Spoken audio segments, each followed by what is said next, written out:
Hello again, I am Jim Bob, and welcome back to F1 Manager 24 Creator Team with Brabham. We are in Season 3, we are heading to Miami for Round 6, and our second sprint in a row. Let's see if we can get another favourable result tonight.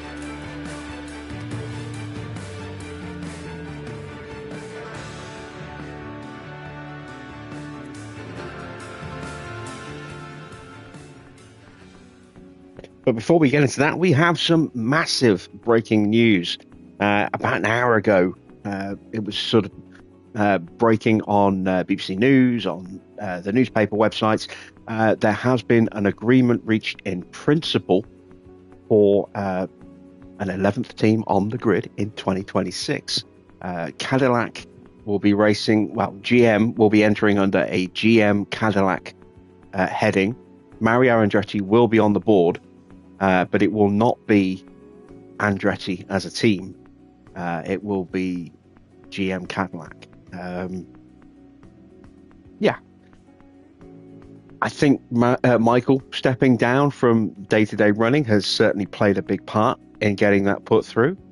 But we will have an 11th team. Well, I say that. It's not 100% confirmed, but an agreement has been reached in principle. So it's incredibly likely that we will now have an 11th team on the grid in 2026, which is massive.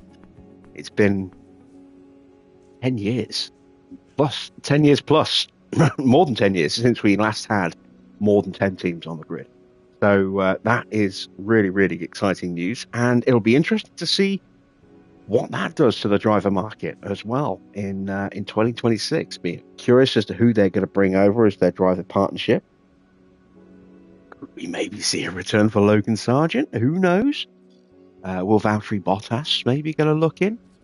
And will Colton Herta leave IndyCar and come to Formula One? Who knows? We will have to wait a while for all of that information to really come out. But yeah, big news. Big news. So exciting stuff. Right, now we have 11 days until Miami. And we have a little bit of housekeeping to do, so let's take a quick look first of all.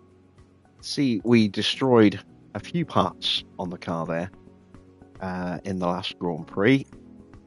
Crash for George was not ideal, but we have got everything okay right now. Let's see what our spare part situation looks like. We have just one suspension on the new Mark. No spare chassis anymore. We are out of spares on rear wings and side pods. What are we building right now? We are building a suspension. We have 1.468 mil. So we're going to need to build a spare chassis. We'll get that just in time. We also are going to need to build another side pod. What's my wing situation like? Rear wings, I don't have a spare. But I do have spares on there. Yeah, we'll build a spare side pod.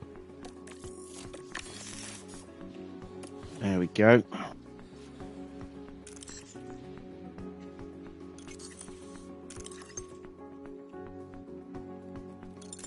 Let's take a look at our facilities. Oh, car part test center needs a refurb, and I bet I've just spent all the money that I could have used on that, haven't I? Yes, I have. Never mind, we needed the spare parts. We will get that refurbed as soon as we can, probably after Miami. Anything else need fixing? Race sim still needs another upgrade at some point. Everything in here is okay. All right, it's advance time.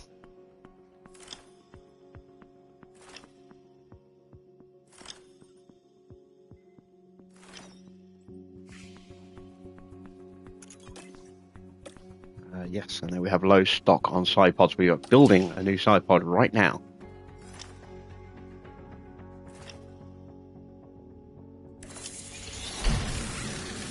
And that is our new suspension. So I now have one of each. Oh, yeah, for each car. No spares though. Do I have the money for a spare? Just. And I might even. I don't have the slot now, do I? No, I don't. We'll do it in one day. I've got just enough to build a rear wing as well. We've got a new ATR period, more hours to allocate to improving the car. I'll go on a wing, I believe.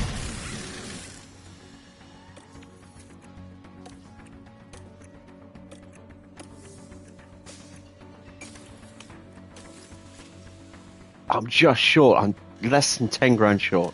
That's frustrating. But we are right at the end of the month, so we'll have the money for that very soon. We'll get it just before. But it means that the rear wing won't be ready now till after Miami, so that's unfortunate, but c'est la vie.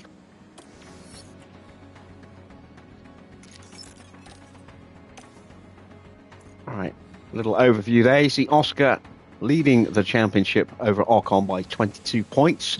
George in third, a further 12 points back. And we are leading the constructors by a very healthy 54 points right now. Excellent news. How have our drivers improved over the month? We've gained a point in cornering for Tommy and a point in accuracy for Christian. Jack has also gained a point in defending. Very nice. What about our mains? An extra point in defending for Oscar. Very nice. Now we have a new month, so we'll get some training done.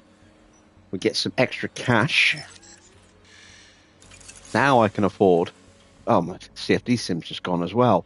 Oof. Everything's breaking. Well, this is more important than the CFD sim, so let's refurb that. That is too expensive. And so is that. Is anything else broken? No, not yet. Good. Right, let's get a new part into development. Let's go with...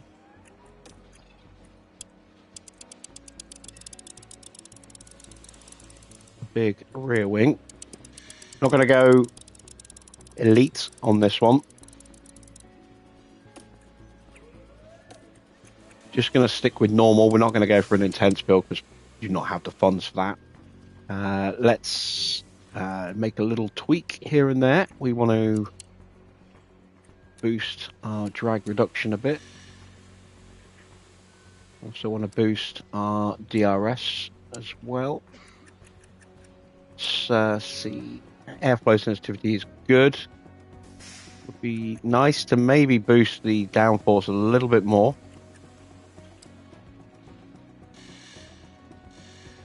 There we go. And we'll take just a little bit of weight off. Nothing too excessive. Just to give us that little bit of a gain there.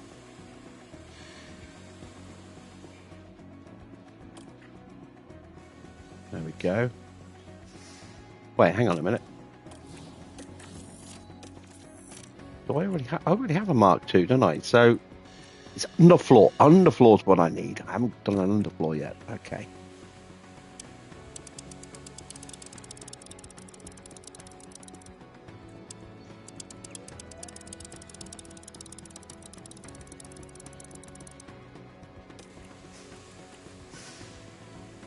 It's not giving us much, is it?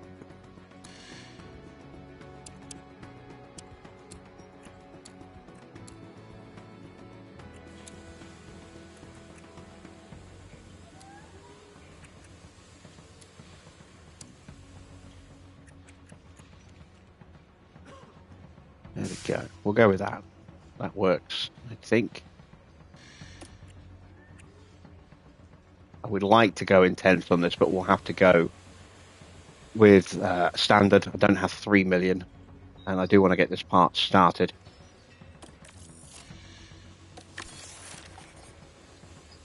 There we go. How you doing, Dino?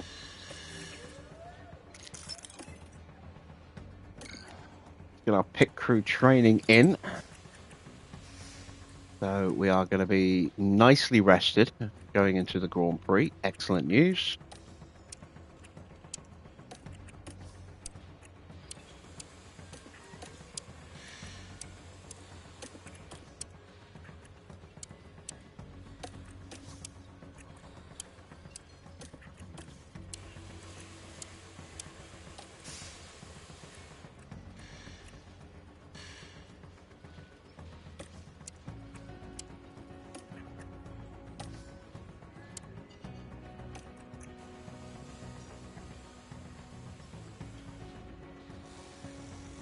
I'm doing all right. Got my my new shaving kit today. My new skull shaver, clippers, mini clipper. They all turned up in the post this morning. So freshly sheared, shorn, shaved. Head's nice and smooth again. Beard is more manageable now. Feel a little bit more human again.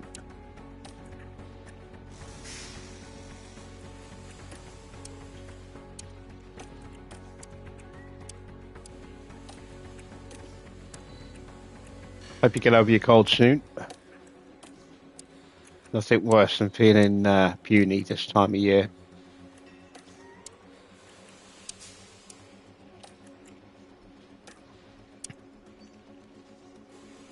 There we go. Oh, excuse me. That's our pit crew training for the month.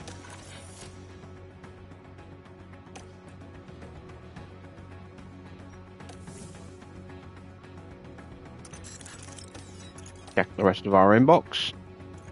We've got our breakdown for Miami. Let's see what the weather forecast is. Wet on Friday for qualifying, for sprint qualifying, but it will be dry for the sprint, main quali, and then dry for the race as well. Okay. Monthly car development. Car is looking pretty quick in terms of speed, but our downforce has really taken a hit compared to the rest of the grid in the last race or two.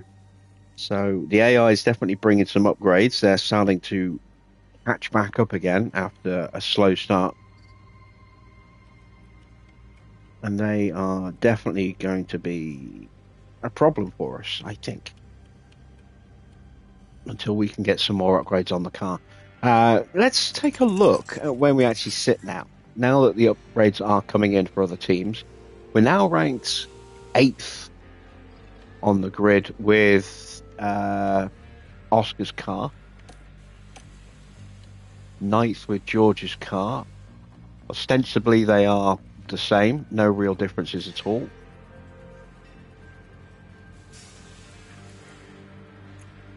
Let's see if I have got any differences between the two cars. So they are both on the new chassis, both on the original wing, because that's the only one I have. They're both on the rear wing. They're both on the side pods. Oh, speaking of rear wings, let's go ahead and build a couple of those. There we go. So they're both on the same side pod. Haven't got any underfloor yet. We just started that project today. Suspension. They are both on the new suspension. So hopefully they won't break it while we are building replacements. I have only one more going through, so let's add another one to that. There we go. What else do we need to add in? Another chassis would be good. We had a spare. Now I don't have enough cash for that. Okay. That's it for the spending of the money then. Because that's it for all the money. Let's see what the rest of the grid is up to. So Aston have got a new side pod. And they're working on a suspension as well. Mercedes having a rough season. They are really struggling at the moment. So let's break down where our car stands against the rest of the grid. So looking at the averages, there you can see our downforce really has taken a big hit. in terms of ranking, but how far off are we in terms of numbers? Not too far off on the average in the medium, pretty close in the high speed. They're definitely catching up in tyre wear. Look at that, we're only just under 9% ahead of the average now. Engine cooling, we are barely above the average.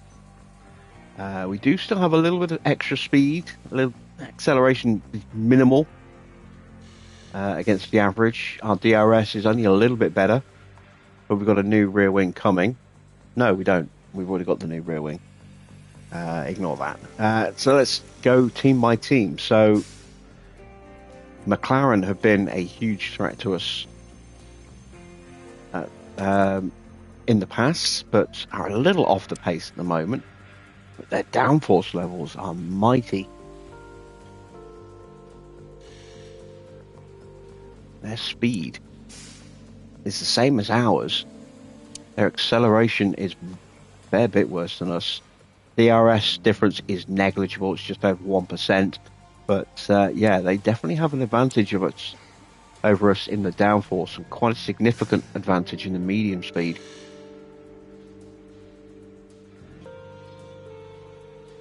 Oh, they've got a monster advantage over us in the high speed as well. Slightly ahead in the dirty air tolerance. Their tyre preservation is less than 7% behind ours. Their engine cooling fractionally better.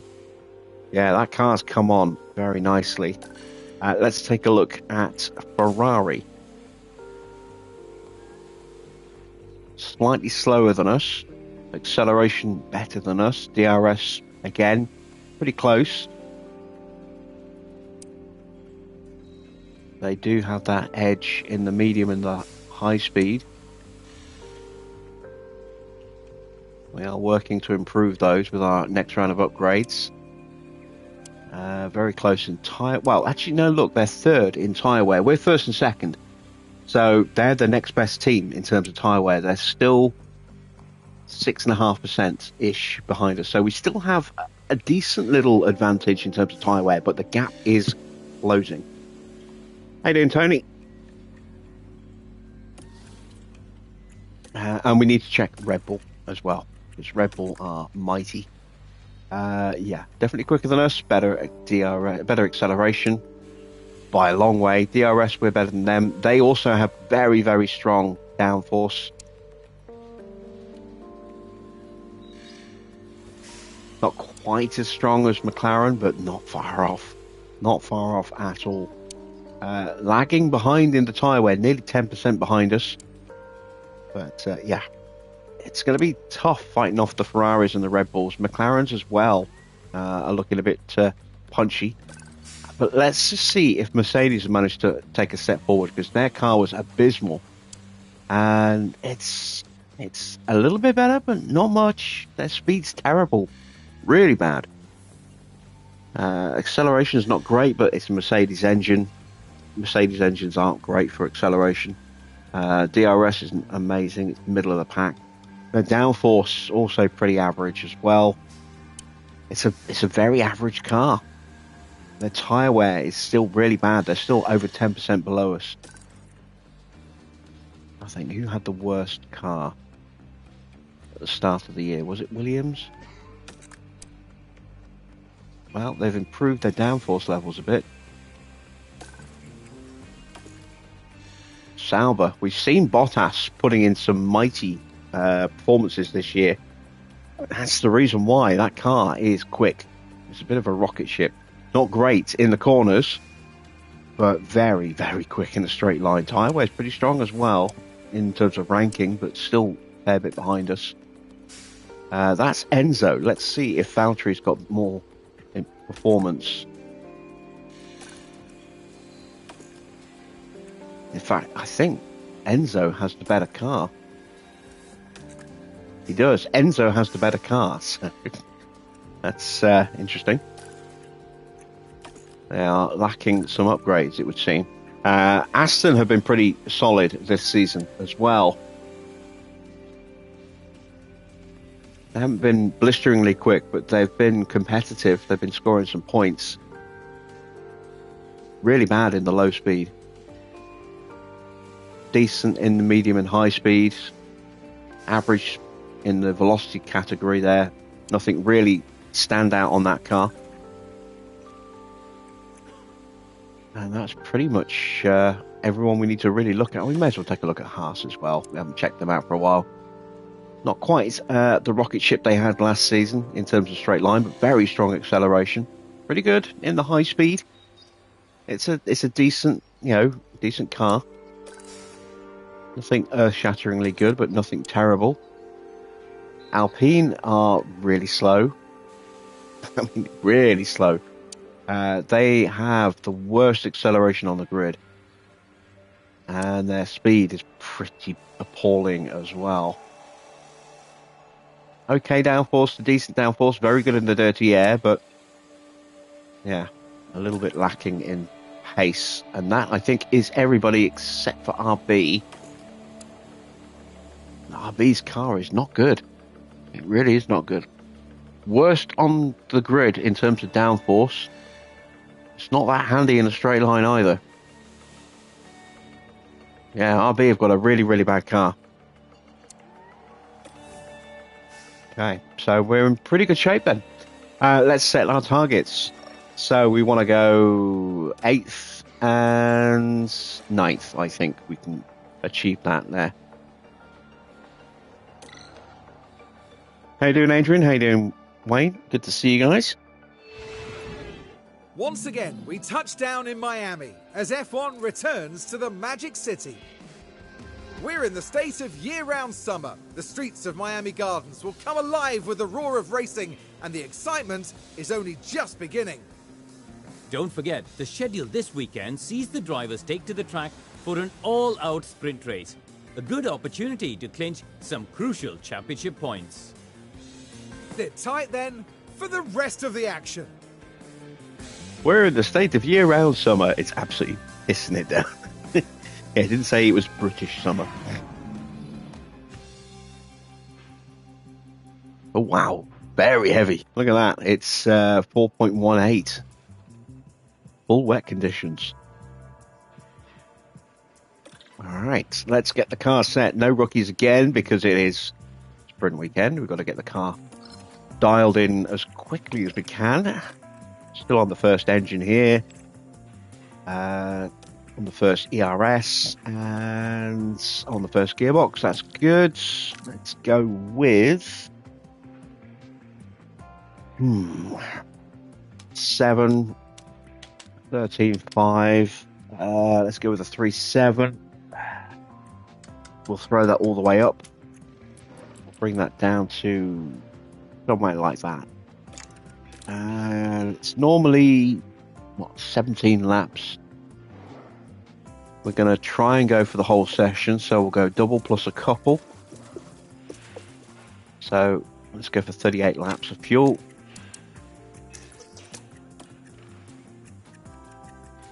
Checking over George. Now George is on the newish powertrain because he killed an engine. You can get a little bit of use out of that ERS. I think he killed the gearbox as well, didn't he? Yes, he did. Okay. We'll go with a slightly different setup for George. Let's go with an 8 on the front wing. We'll go with 13 instead of a 13.5. We'll go all the way out to a 1.9. Again, we're going to push that all the way to a 3.5. And let's push that up a little bit. And again, we'll go about 38 laps of fuel, just in case we can get it right. And then we can stay on track. Or at least get it close enough so we can stay on track. And with that, I think we are ready to head out. Wish I knew what the weather was going to do, whether going out on these tyres is the right choice. So we'll check the weather before we send them out of the garage. But let's start practice.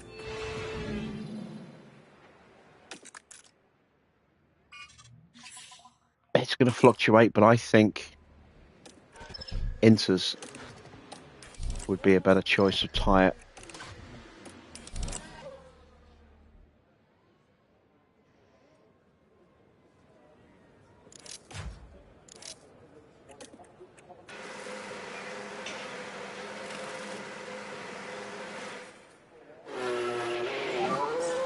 Okay, that's green light.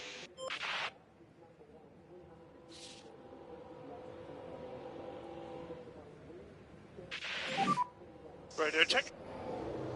Radio's loud and clear. Let me try that again. Radio check. Yeah, you're loud and clear. We'll focus on the brakes a bit. I'm Yeah, so got glad they put that line of commentary in there. Warm the tyres where you can. Yeah.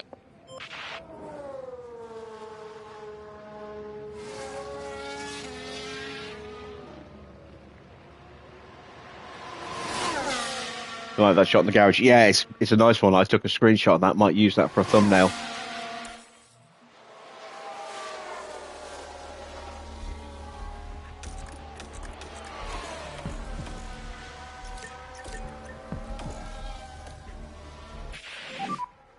Let me know if you need more temp for tyres.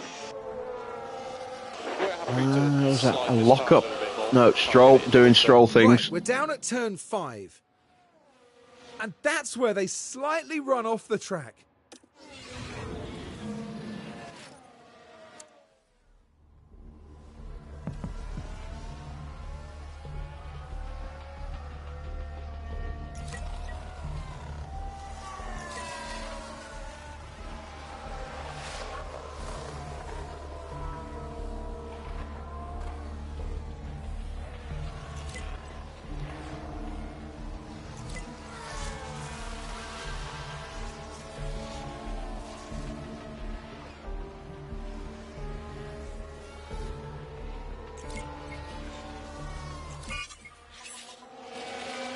There we go. Now we're on the right tyre.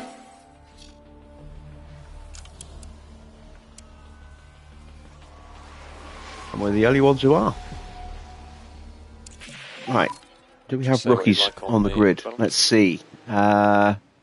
Fuji is in for Red Bull. Copy that, yeah. Understood. Antonelli's in for Mercedes. Is it just the two? I think it is. I think it's just the two. That's unusual. Normally, if we're going to see rookies, we see at least 4 or 5 of them. But yeah, only 2. Looks like they've dialed that back a little bit with a recent patch. What was the feedback there? Oh, 66. That's not even close.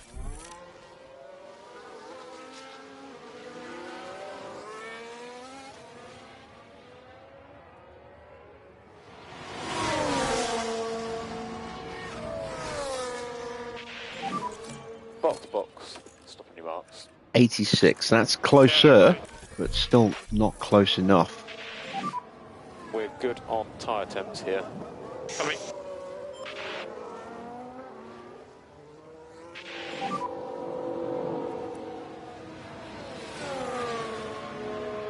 Slippy in the pit lane. Copy. The tyre temperature should be in a good place. Copy.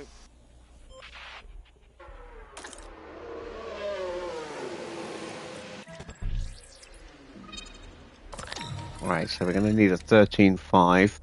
We've gone too far on that, so that's going to be at least a 2.8. I think it's probably going to be a 3.7. Because we've got to pull this back. Which means we're going to need to pull that back a bit.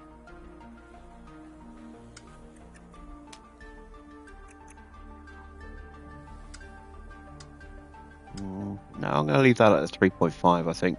We will bring the front wing down.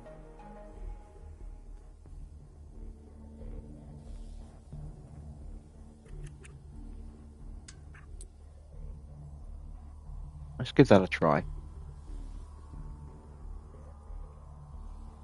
We'll take some fuel out. We don't need all that fuel in there now. Let's go with 28 laps of fuel. And where are we here?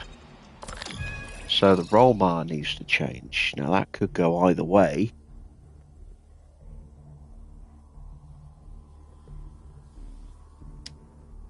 Let's go that way. Push that up a bit.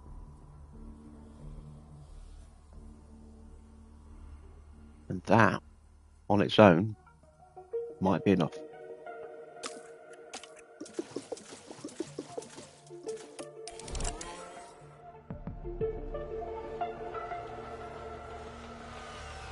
Still bizarre to see rookies on a weekend. Yeah, it's not something I would do as a team manager. It's not something any of the real team managers would do unless they had no real choice.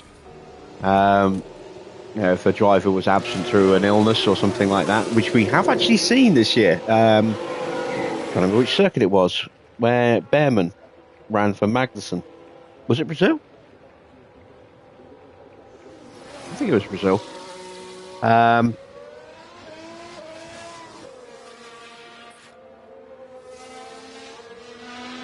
But the game is giving chances to young drivers to help them develop, and so I'm not going to complain about that.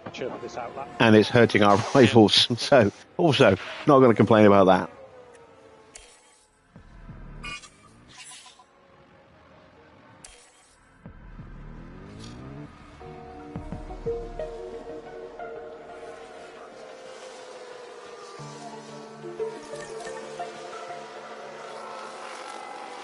Yeah, I know about Baku, but I was thinking Brazil because it was a sprint weekend.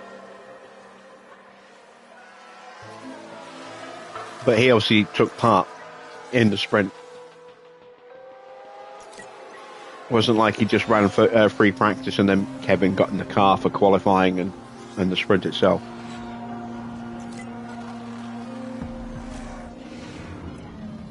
But there! Oh.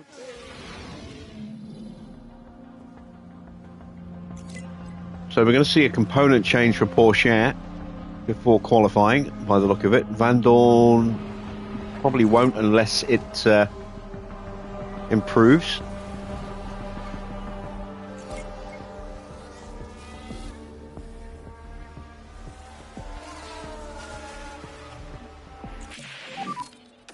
Just give us a Oh, that is much healthier. 97. We'll leave him out.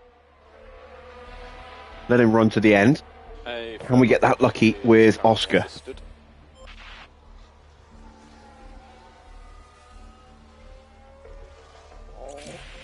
No, we cannot. We've actually gone backwards.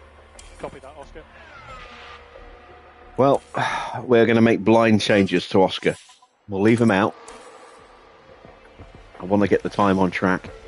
And then we'll make blind changes for quali.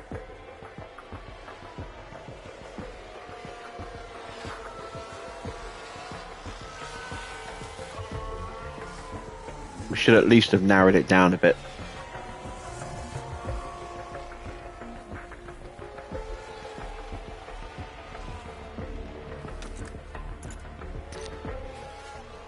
It'll be into to the end now. At least it should be. Assuming our weather radar is semi-accurate.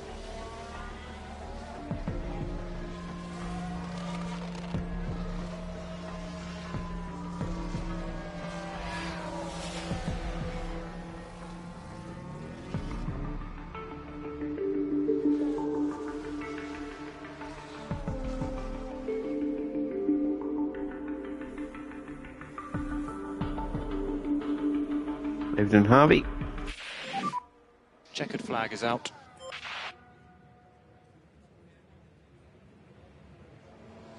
So for those of you who are just joining and haven't seen the news, open up your favourite news sites, search for Formula One. You will see a massive story that was broken earlier, about an hour or 2 hours ago. GM Cadillac have been in talks with F1 management and have agreed a deal in principle to be on the grid for 2026.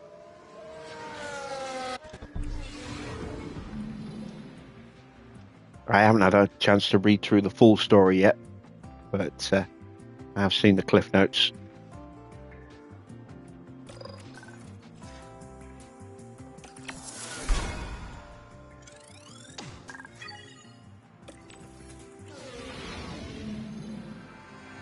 Welcome everyone, qualifying for the sprint awaits us, and we're raring to get going.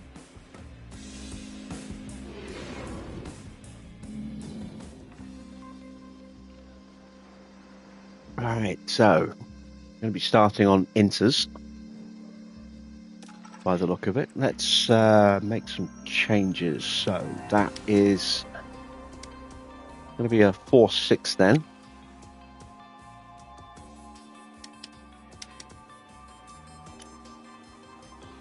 That needs to come back to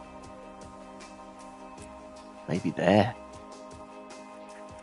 That needs to come back to a 6-5.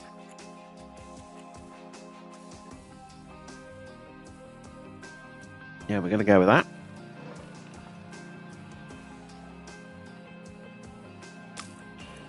We'll go with 2 flying laps.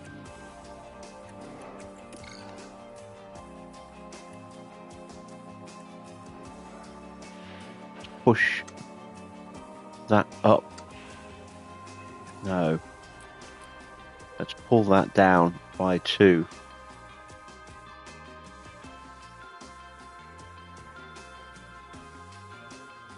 Do we go 2 or do I go 3? Let's go 3. If it's wrong, we can always push it back 1 afterwards.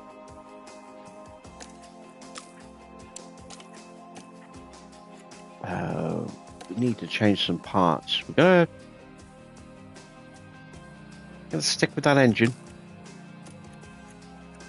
but we are going to change that ERS. No. Yes. I don't want it to just give out.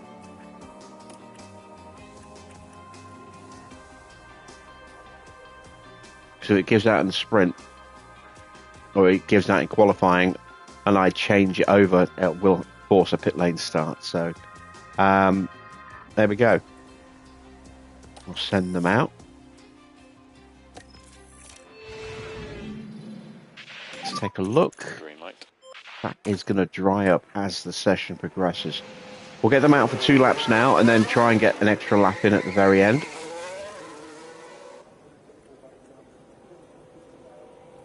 Just oh no, we got held. There we are.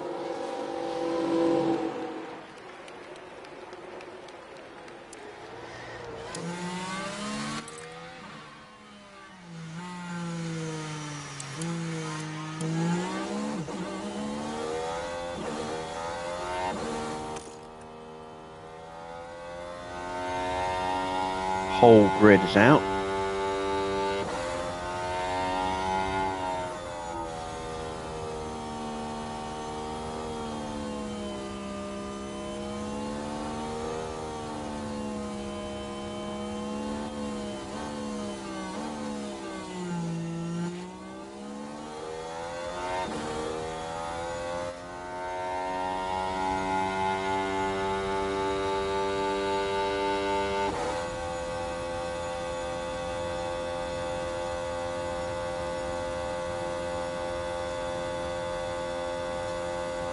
What upgrades have you put through for your car, Anthony?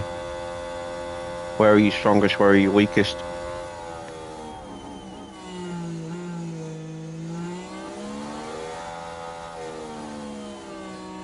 Oh, someone's made a mistake.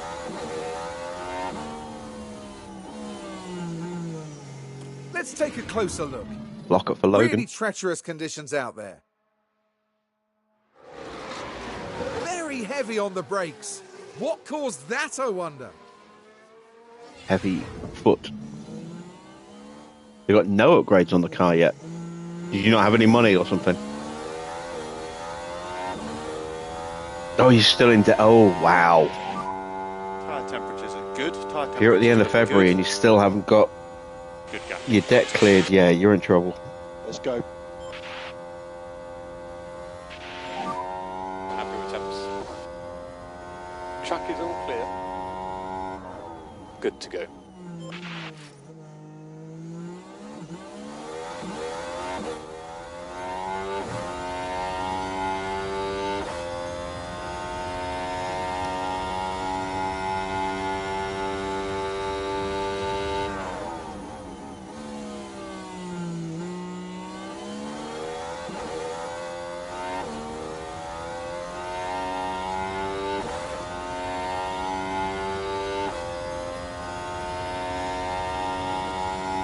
We have another yellow flag.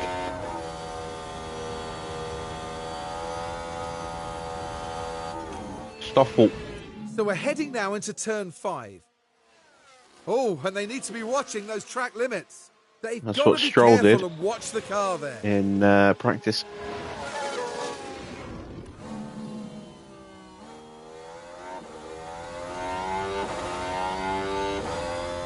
If you don't have the performance, though, to meet those targets, that's wasted money.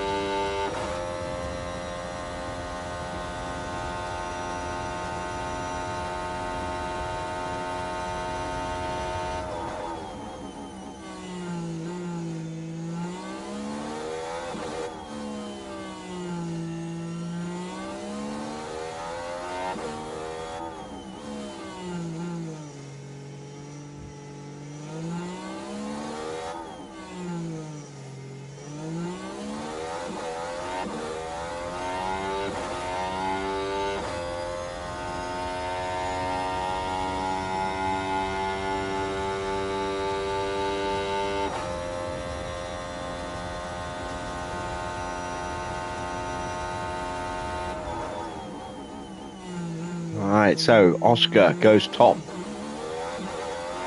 because he was the first one across the line.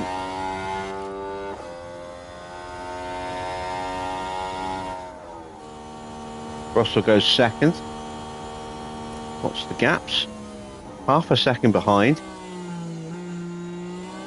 Now Norris splits the two. We're going for another lap. They are all boxing.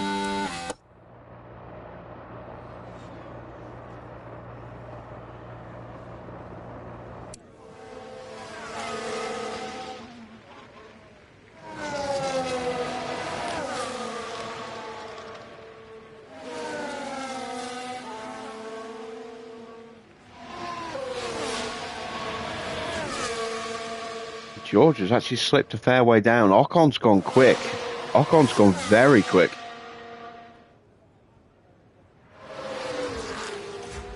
He was getting a very nice slipstream from the back of Ricardo, by the look of it.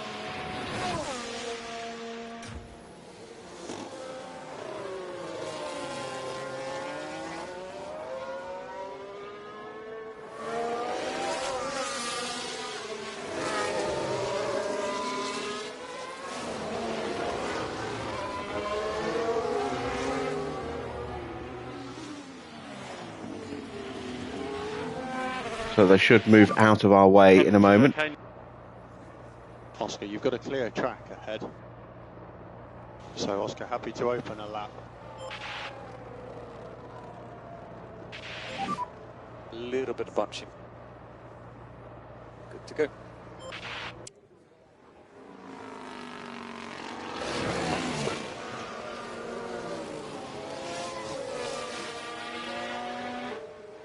Track is definitely drier and still getting dry.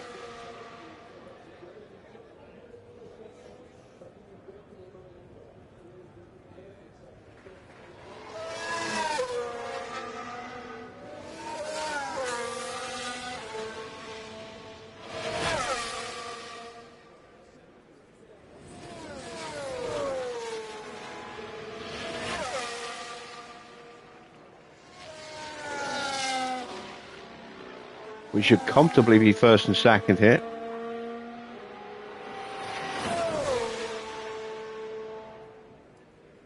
And I would not be surprised if George is a fair bit quicker than Oscar as well.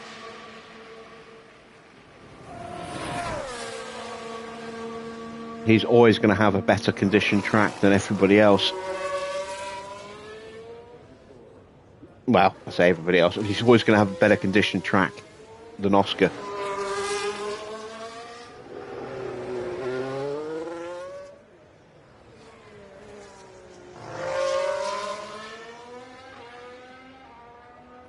Evening, Clark.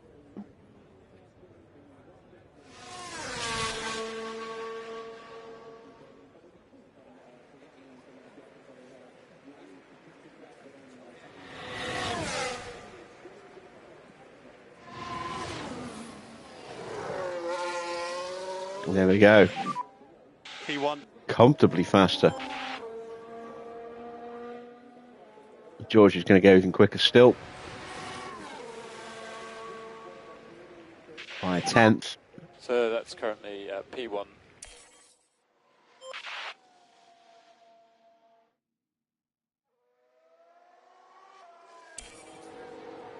Is the AI not going back out? They're not. I don't know why.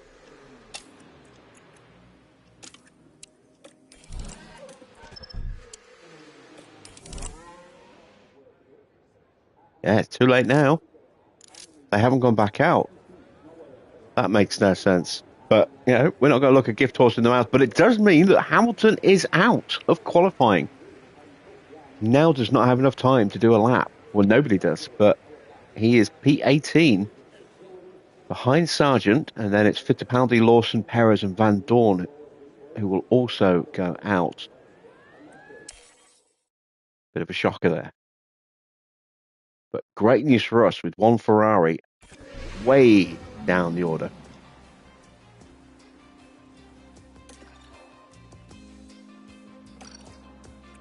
Look at that, we got 100% on Oscar's setup. We actually went backwards slightly with George. Can't make the change without breaking it. Yeah, Dino's already happy. I don't know where Farah is. He's missing out on all the fun.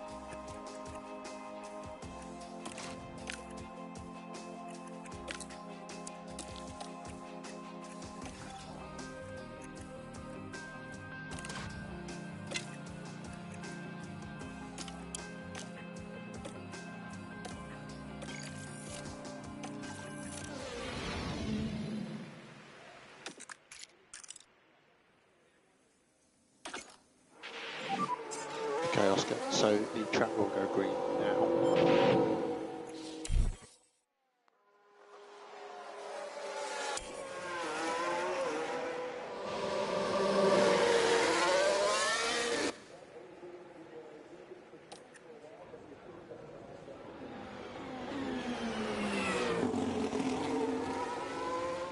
I'm just waiting on Hulkenberg.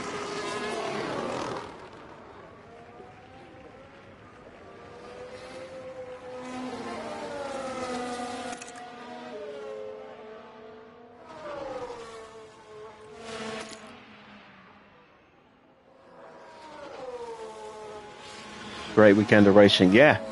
Once again, another dramatic Grand Prix at Vegas. It is certainly throwing up some exciting racing. And Mercedes looks so quick. Like the perfect storm of conditions for them.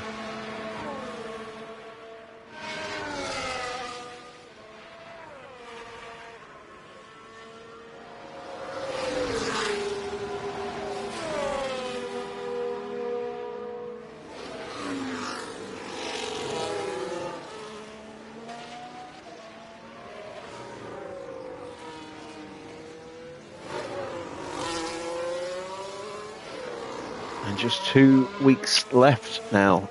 2 weekends.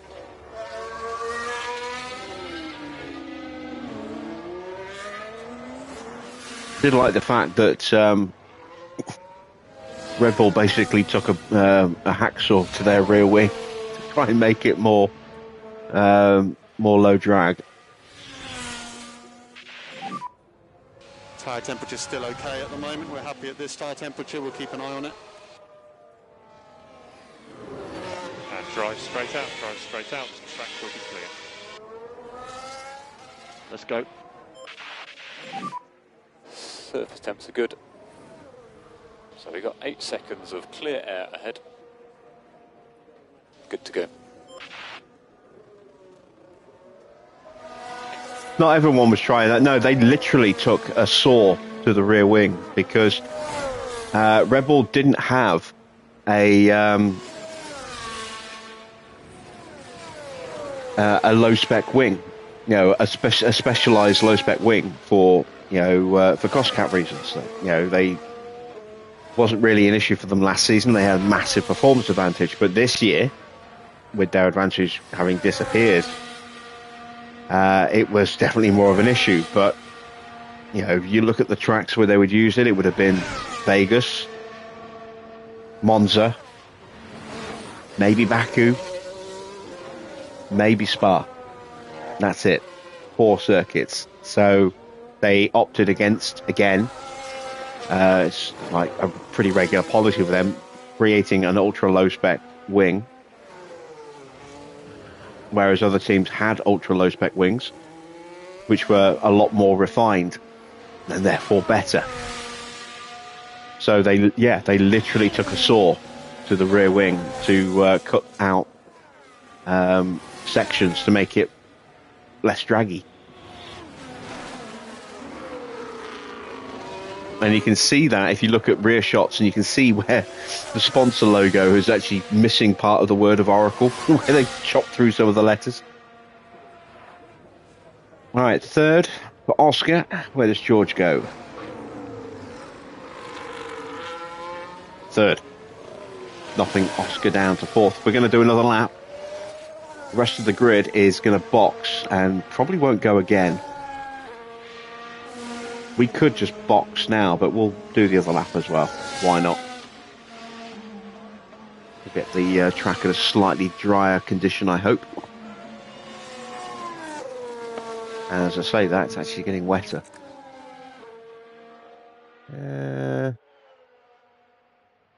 It's going to probably dry up halfway through the second flying lap, by the look of it, or at the end of the flying lap.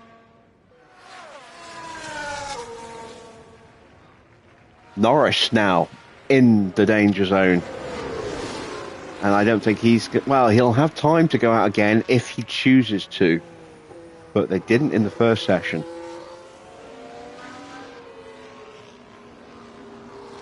But that could be another thorn in our side removed,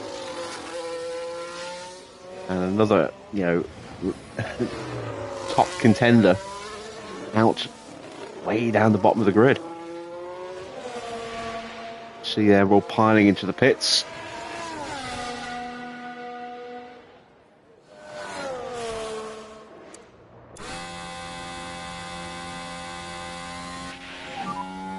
Temperatures are good. Obviously there's bunching ahead. And you're good to open the lap. Tyres are just coming into the window. Could be a little bit of bunching. Do I think this was Norris's best chance to win it and he choked it away? No. No, he was never beating the Mercedes. This weekend just gone at Vegas. They were so quick compared to everybody else.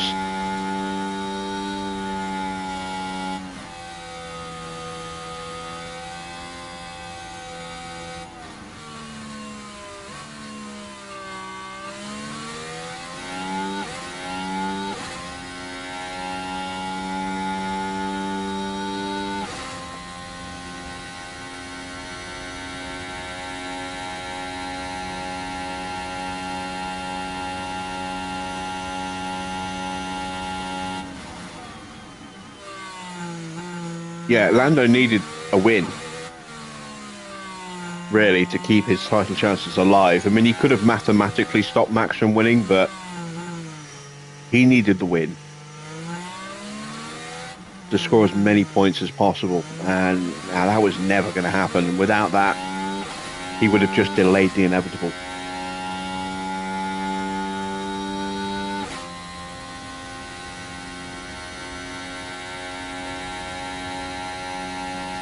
We're not improving because the track is wetter than it was.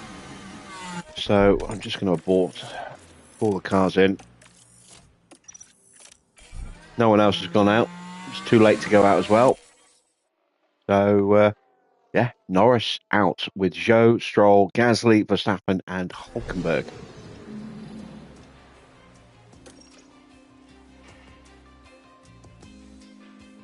And it's going to be Inters again.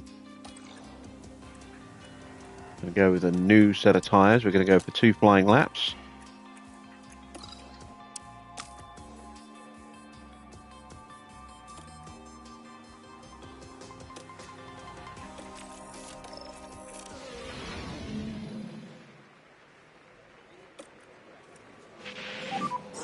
Okay, that's green light.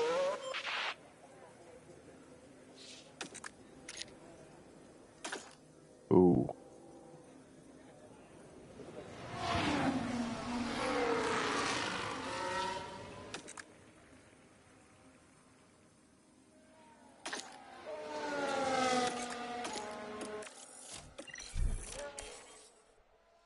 Should have checked the weather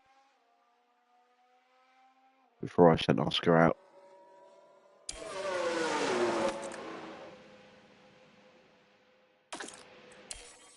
Could be softs. They're going out on inters. It will just be 1 flying lap that we go for.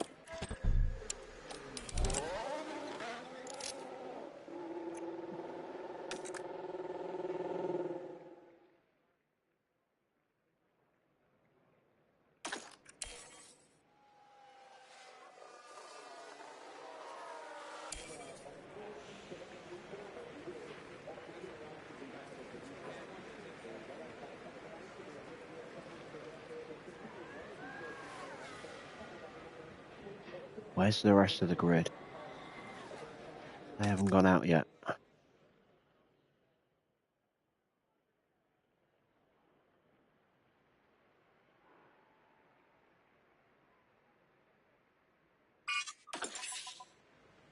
They're going out on softs. That's what I was waiting to see.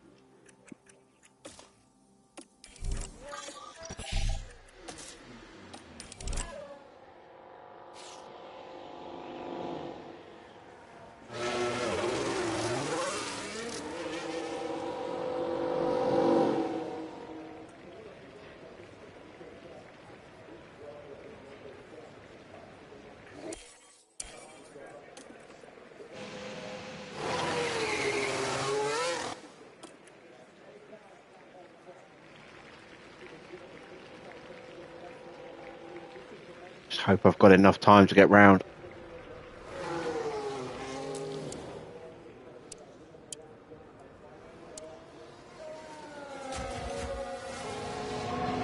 Alonso on a flyer, but he's on the wrong tyre. He'll set a very quick time here, but everyone behind him's going to go quicker.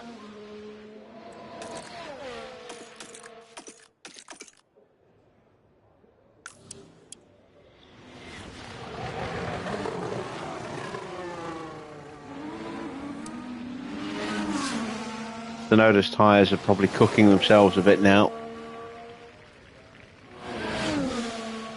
Anyone who's on soft tyres is going to do a better lap than Alonso just did. And we are at the very back. We're going to have the track in its absolute best condition. Tsunoda is much quicker than Leclerc.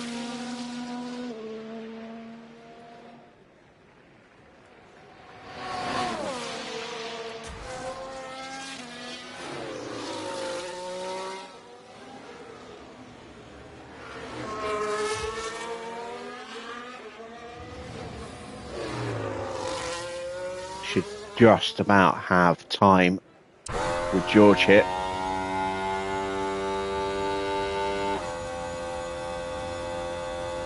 And we should, theoretically, Tyre looks stable.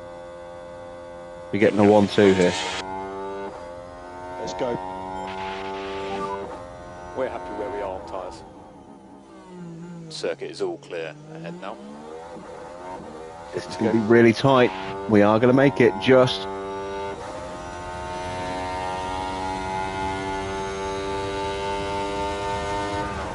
Literally just. Woo, that was so close.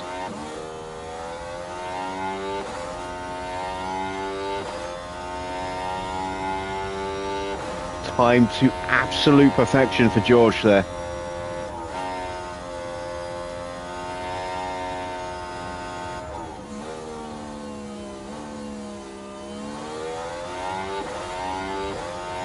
Oscar goes purple.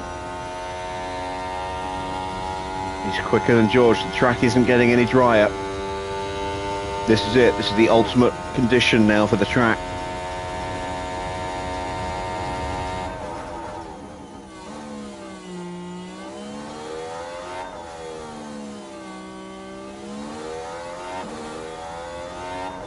Purple again for Oscar.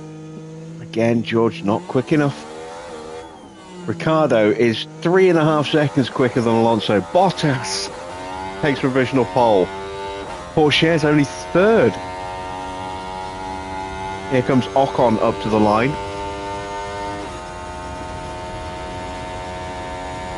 Ocon goes pole. Sainz is fourth. Oscar smashes the time for pole. What about George? Only P3. Just missed out against Ocon. And Valtteri is on the second row.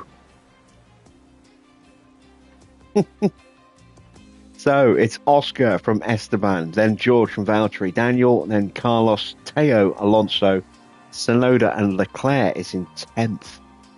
So another pair of rivals in Alonso and Leclerc towards the back there. Awesome. This sprint is going to be basically us against Ocon, I think.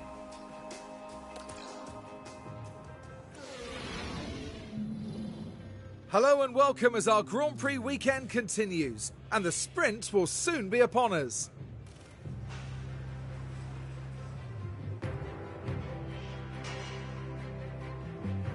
The big draw today is the opportunity to grab some extra championship points. After all, they could make the difference when the season comes to a close. But who will be victorious in the Miami sprint?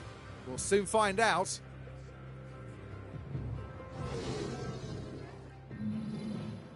Hopefully it'll be us. Right, let's go with a set of soft tyres. I'm going to do a usual sprint tactic of protecting the tyres and pushing the fuel at the start.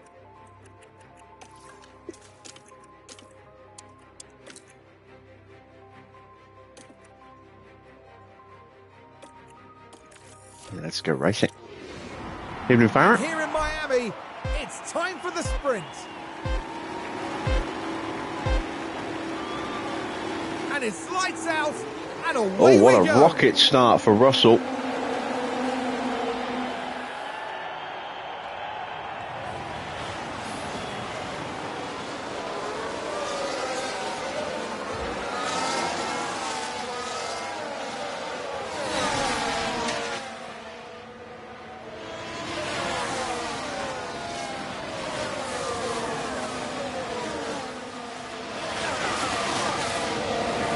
Did you miss out? You missed out on Hamilton going out in Q1.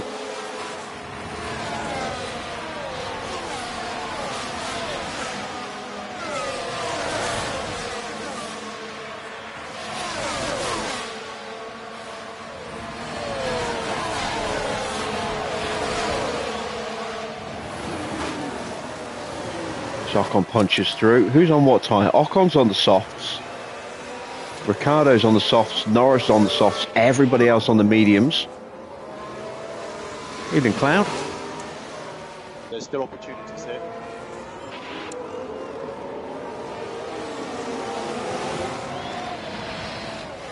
Oh, he went out in 18th. He's moved up a place already.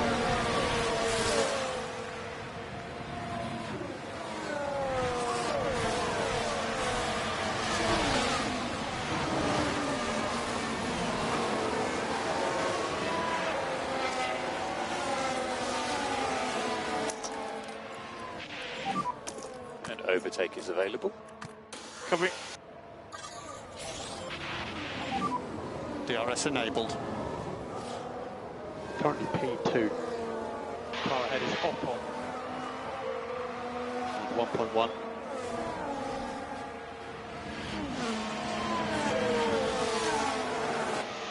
.4.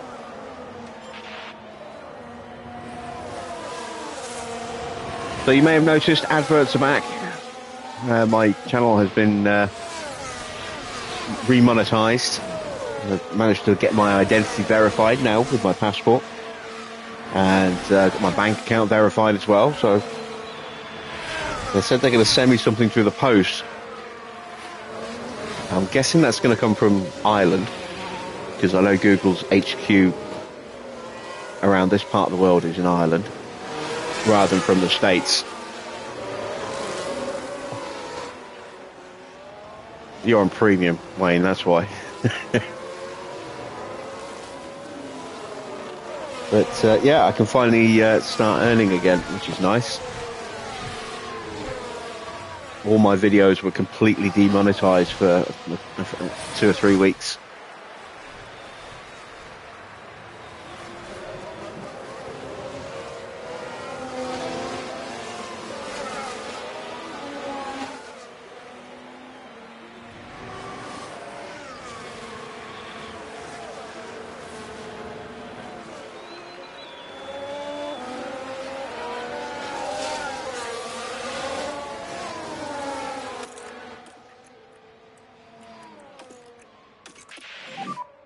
We don't need to take any risks. Copy.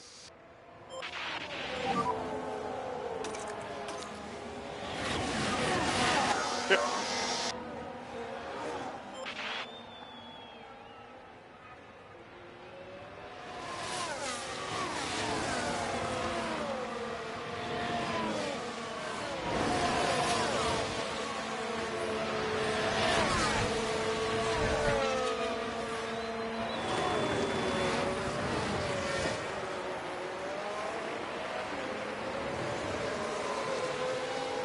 That's fine. I understand, Wayne. I still get a contribution from premium members as well. No idea how much or how they work that out, but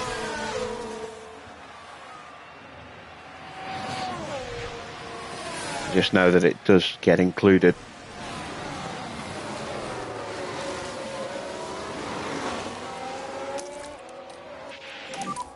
Make sure we get the pack back. Copy. Pack is low. Copy.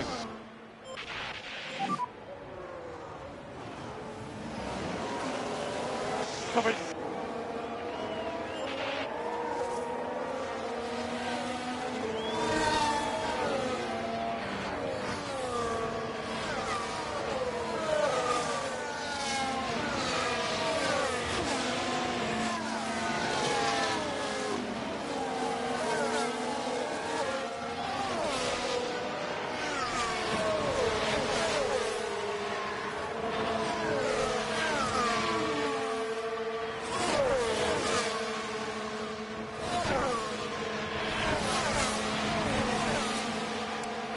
Right, quick update on tyres. There you can see we are looking very good already.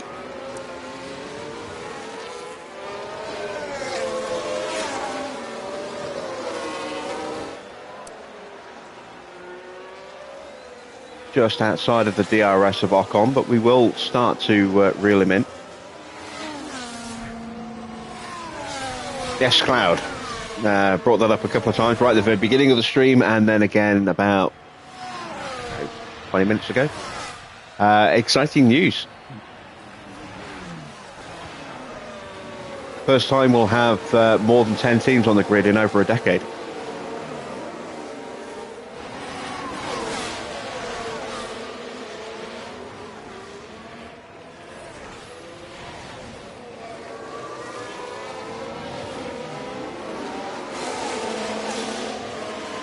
I just hope we don't have to go back to dildo noses to make it happen.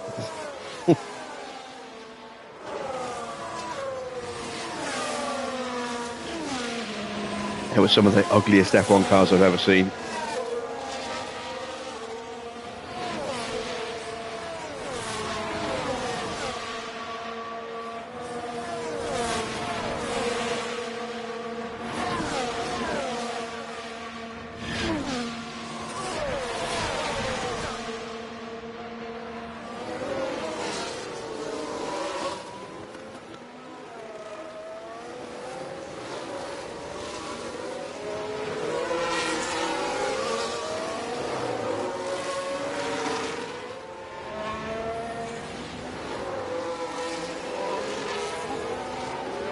I don't think 26 is going to be a great season. I think it's going to be an interesting building block for future seasons. But 2026, I think, will probably be a pretty dominant season for a couple of teams. And yeah, he did get DRS. I think anyone with a Mercedes engine is probably going to have a pretty good season. I think McLaren could well be the team to beat in 26. Currently P3. Given they're going to have that Mercedes engine, and Mercedes just don't seem to have got on top of this kind of regulation for aero. Behind. Get behind point 8.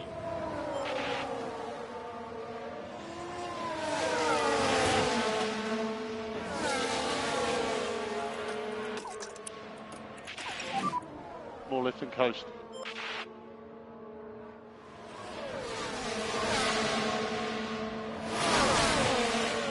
I mean, we're all just assuming that Mercedes are going to get the engine nailed, just like they did in 2013. But there's no guarantee they will. I mean, it could be Honda that nail the engine regs. It could be Red Bull Ford. It won't be Audi, and it certainly won't be GM because they won't have their own engine until 28.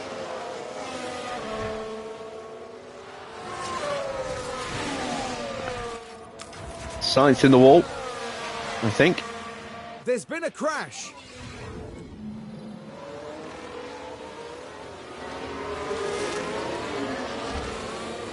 Just squeezed by his teammate there. So crash. That's some serious front wing damage. On in the garage. Oh, next season is going to be a great season. Next season we're going to have a competitive Ferrari, a Red Bull, a McLaren. Who knows what's going to happen with Mercedes? But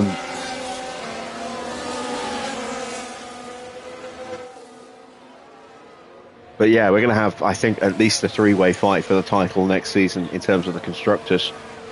And let's see, maybe George, if Mercedes can get the car a bit more consistent, can be up there.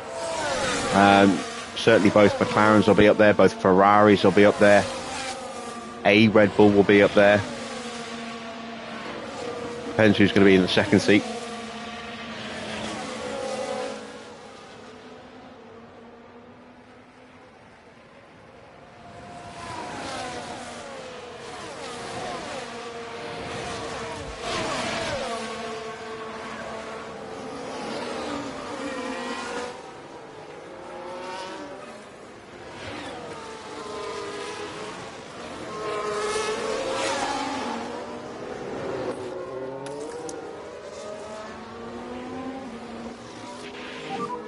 Charge the pack. Leclerc picks up a fault. Hamilton now moving up into 14th place there. Getting in front of Norris.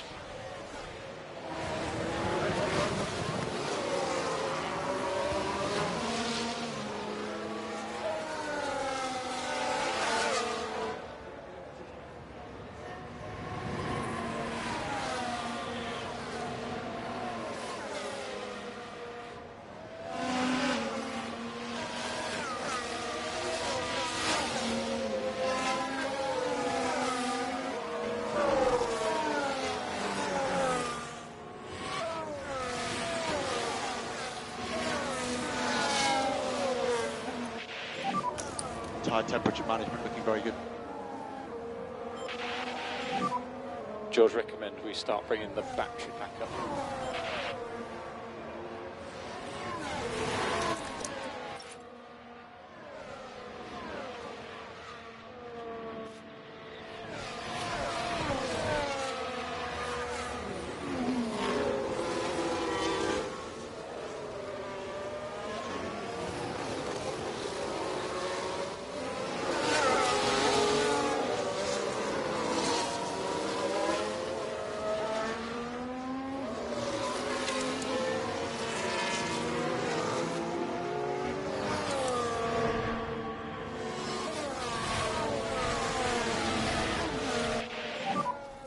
has DRS.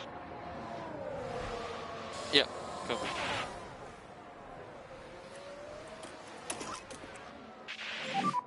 Suggest reduce a bit, lift and coast.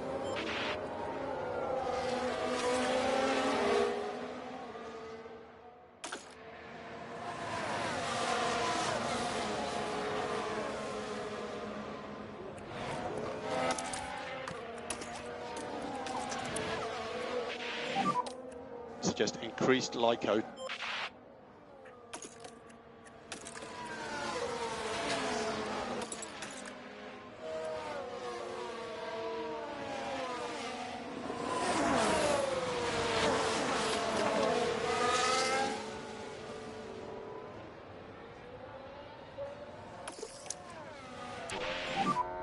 Recharge on.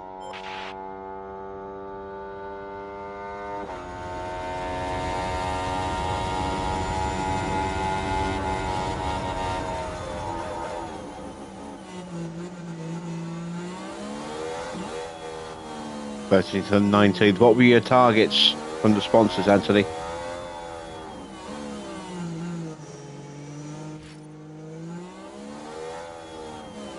Alonso with an issue now.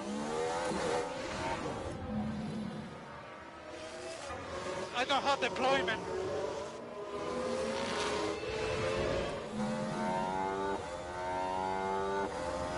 Is that an error for Hulkenberg? Yep, it is. Is that a spin? I'm not quite sure what's happened there. It's a crash. Here we are then, reaching turn 13. And there's the contact. Just Well, they may have been keen to leave their mark. driving into the that wall. was a little too literal, don't you? It's not going the way the team had hoped today, that is for sure.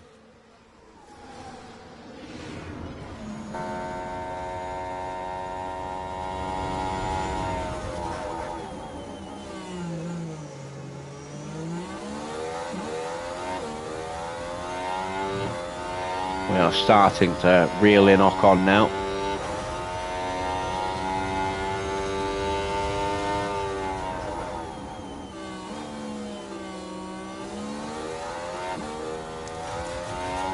Sainz comes into the pits. Is he going to change that wing?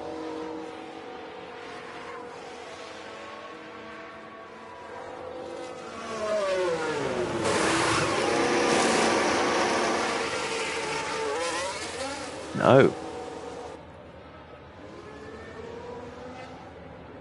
Really badly damaged wing. That's going to be hurting him so much.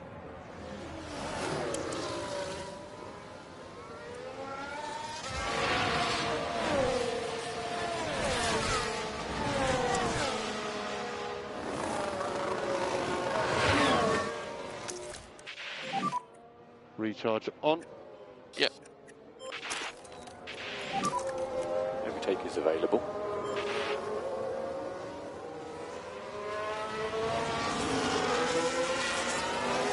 Going to break away from the field now.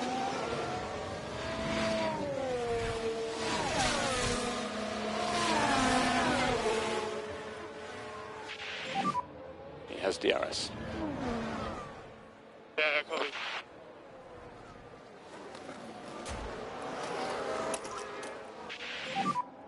Oscar, suggest reduce a bit, lift and coast. Yeah.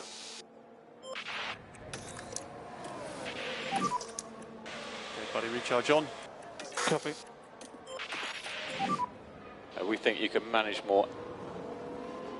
Copy. Overtaking is very, very difficult. Plenty to play for.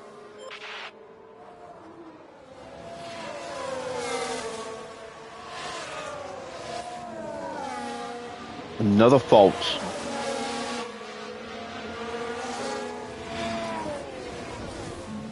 And as far as we can tell, they've got a fault with the car. Thank you for that in-depth analysis there, Crofty. Insightful as always.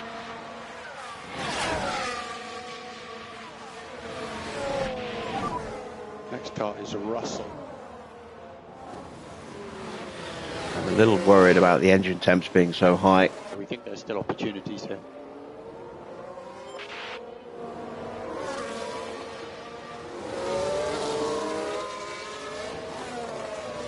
Norris has worked his way up into 10th place. Leclerc now back up to 9th, but with that fault, might not be able to get onto Sonoda. Still time to go.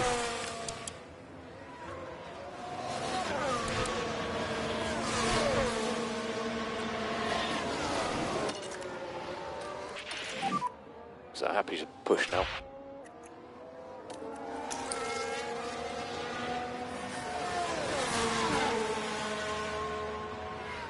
And Ricciardo has got in front of Valtteri. But that's just temporary. They're going to keep trading places. Bottas behind. Get behind 3 seconds. Keep your head down. Recharge on. George, we still need to increase the level of lift and coast.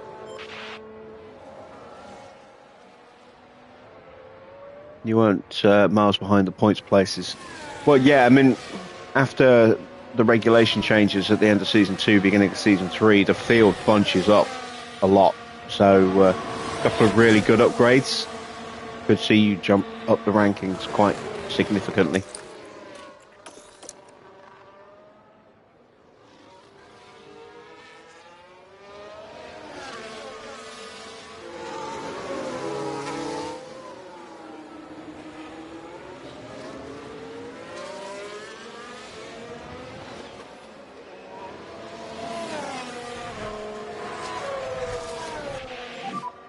Behind me got Piastri.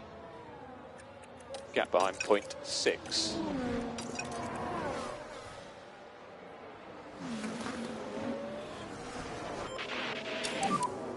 Let's go flat out.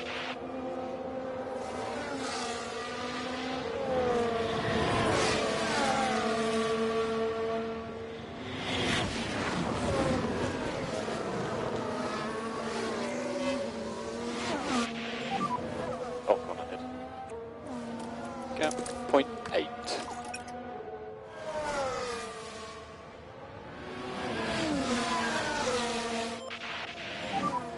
Recharge on. Copy. Overtake is available.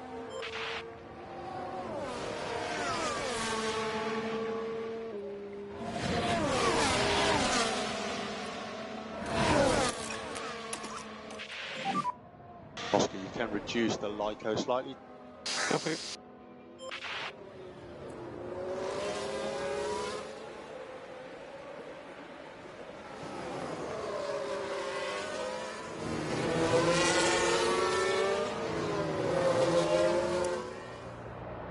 We're going to hit Ocon hard here.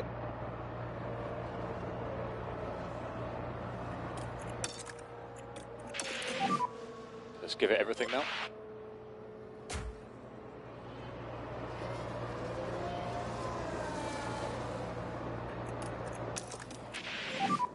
Overtake available. Copy. Damn it, I thought Oscar was in overtake as well. Whoops.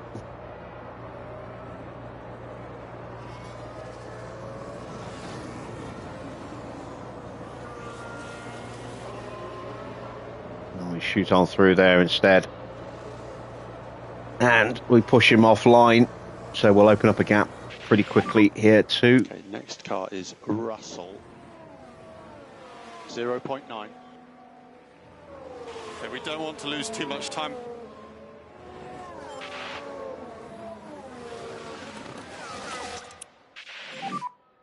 So we need to introduce more lift and coast.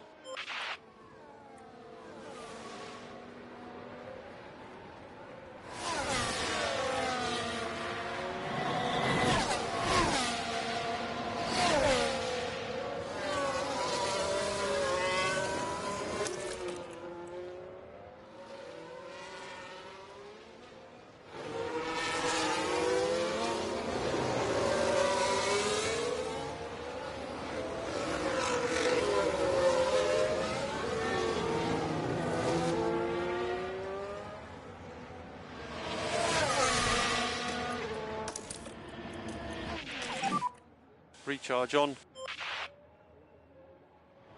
There we go. 3 second gap now. And with our tyres as good as they are against the rest of the grid, it should be pretty comfortable for us.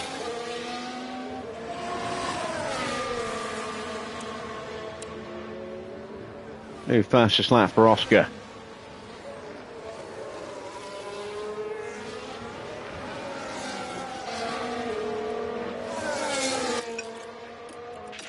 Turn the tyres down now. After these tyres.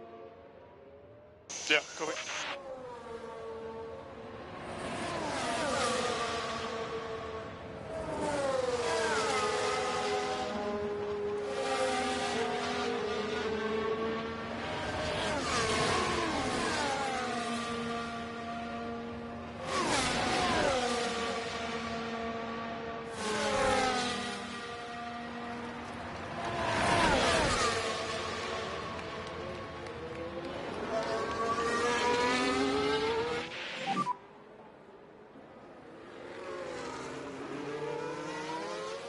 No hopped on.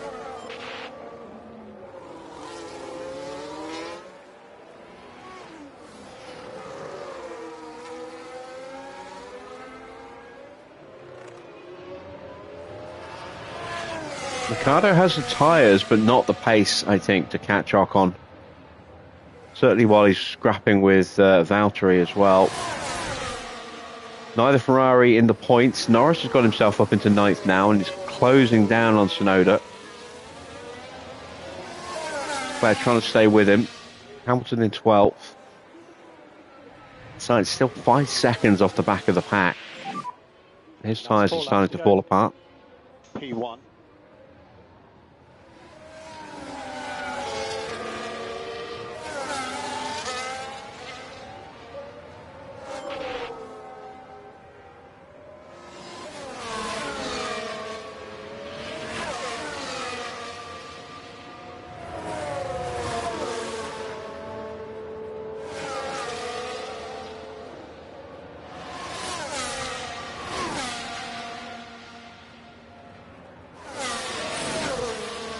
This sprint is over. It's comfortably ours.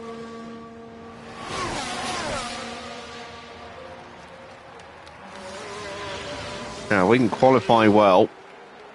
We might be able to do this in the race as well, but not as convincingly, I don't think.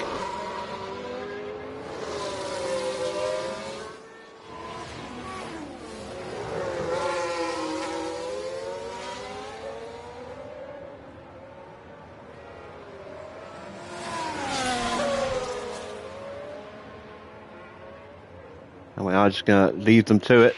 We're not going to impose team orders. Front left struggling a bit.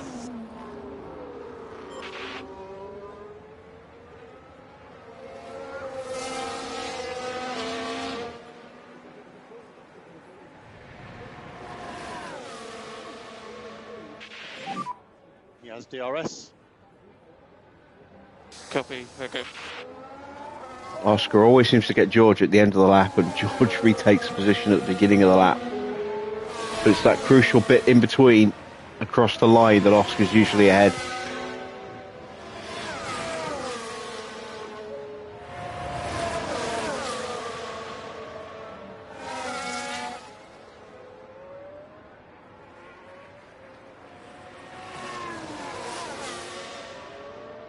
You met both targets. How much did that pay out for you then?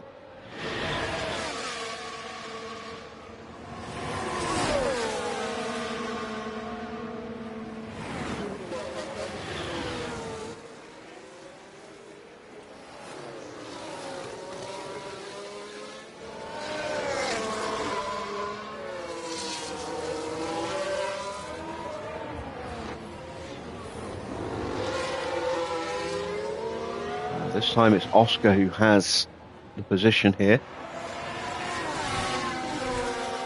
Will he hold it into the final corners?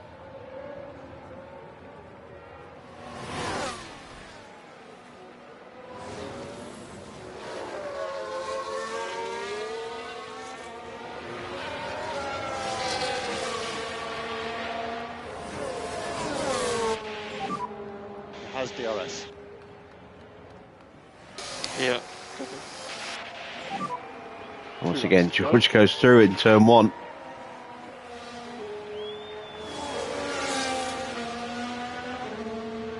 .7 seconds clear of Ocon now. That gap's only getting bigger. We still have plenty of rubber left on these tyres. And the AI is hardly any at all. Alonso has gone in front of Ricciardo. Where is Ricciardo? Not really close enough. He's out of the DRS range.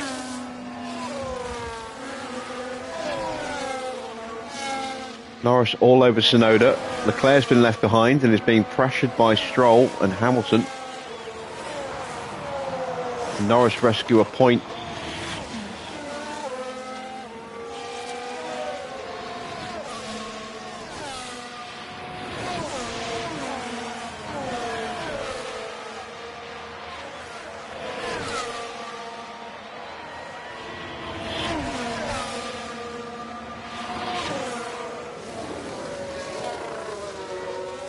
Not yet, he can't.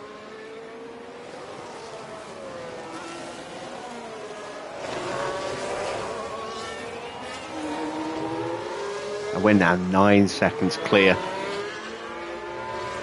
Final lap about to start.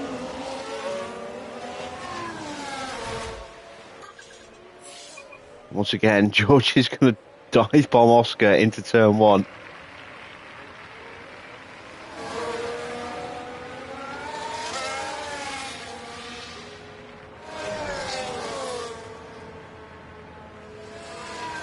Question is, can he keep the position? He hasn't done so yet. Every time he gets through, he gets overtaken again later in the lap.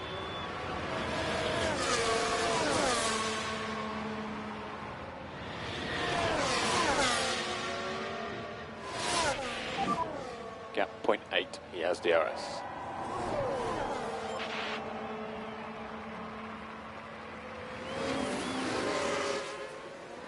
Still a chance for Valtteri to get past Alonso again.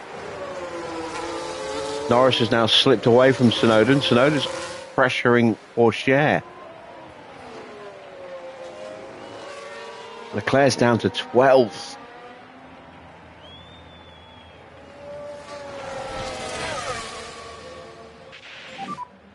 Here comes Oscar. I don't know if he's going to get the move done. He's going to have a look. George shuts the door. George is going to win the sprint.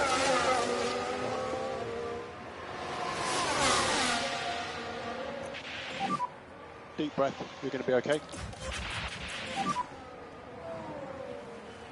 Norris will not get a point. George Russell did so well today. He really deserved that sprint win.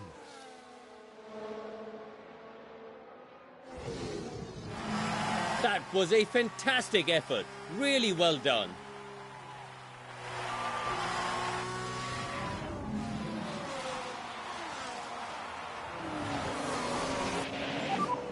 That's the checkered flag. P2, lovely job. Nice. Stroll just holds off Hamilton. He'll take 10th, but no points. Really exciting to watch. When you get to the FIA, we need to turn the car fully off.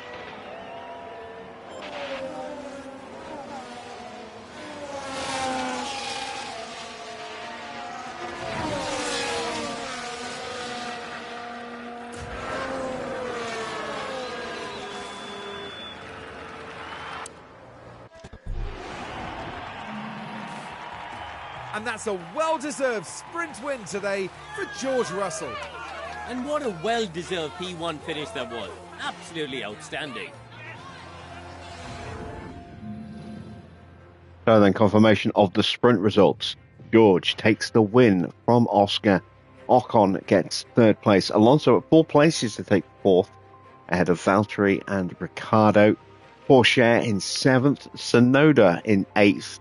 Norris recovers up to 9th place, but misses out on points. Stroll takes 10th. Then 11th is Hamilton, up 7 places from a poor qualifying. Leclerc dropping down into 12th place. Lawson in 13th. Then it's Gasly from Perez.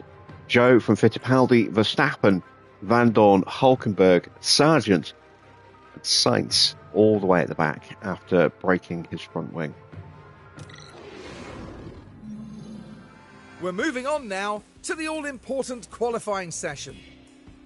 The Miami International Autodrome has some lovely long straights, but a driver still needs to have total trust in their car setup to get a fast qualifying lap. Turns 14 and 15 in particular are the ones that catch the drivers out in qualifying. In terms of George Russell and his form, Karun, how's he going to be feeling, do you imagine? It hasn't been a great showing from the team's drivers so far. Neither will want to be left behind, and I'm sure they'll both be looking to pull ahead today.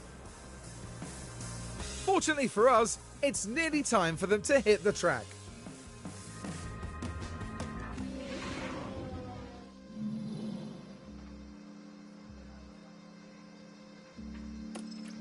Right, let's see if we can just fine-tune this setup here.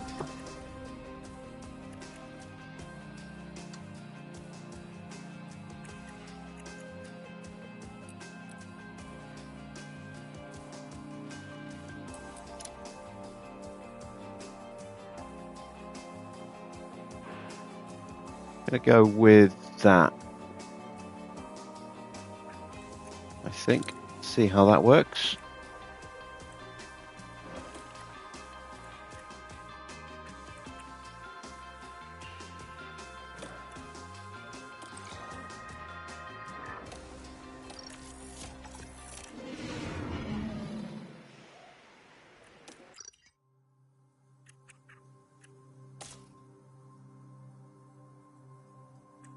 Let's use the mediums.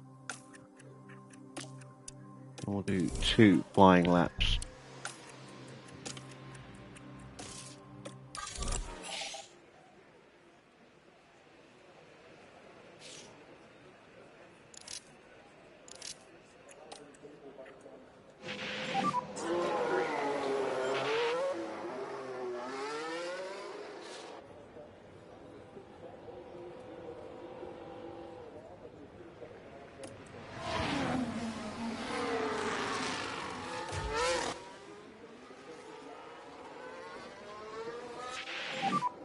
Warm the tyres where you can. Yeah.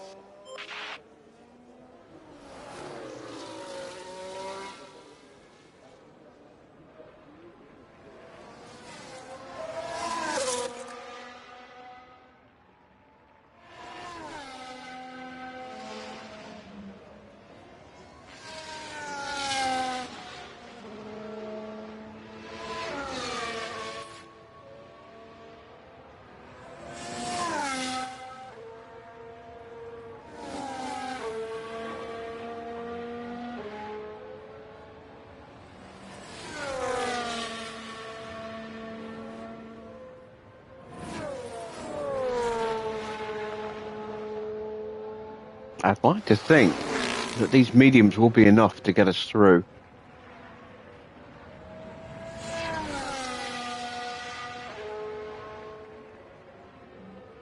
We'll see where we sit once the second lap is done. We may yet need to go out on a set of softs.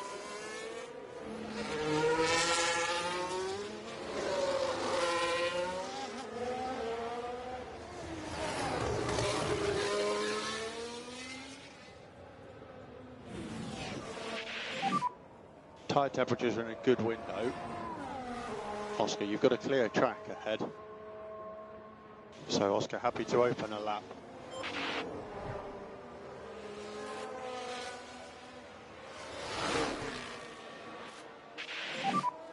All clear ahead. Good to go.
So we're ahead of Lawson, but not by much.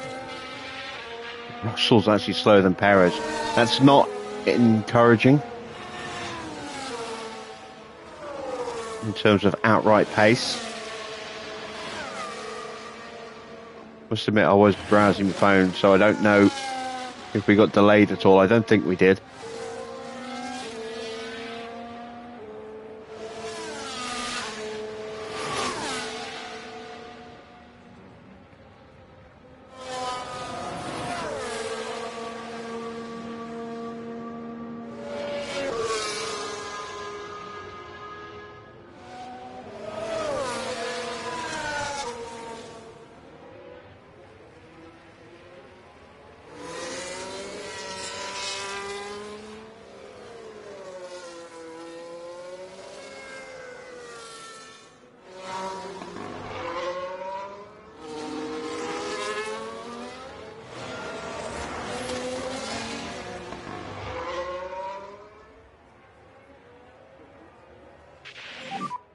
The temperatures all look fine.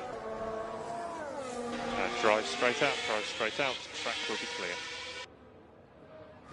Let's go.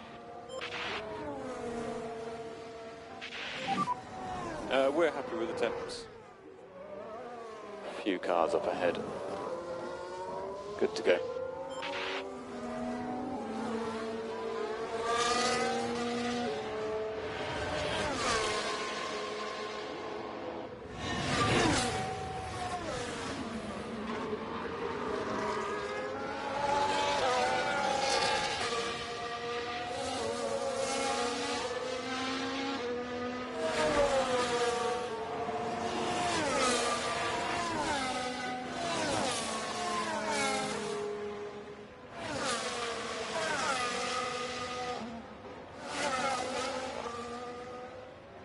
No, we've got an improvement for Oscar in the first sector.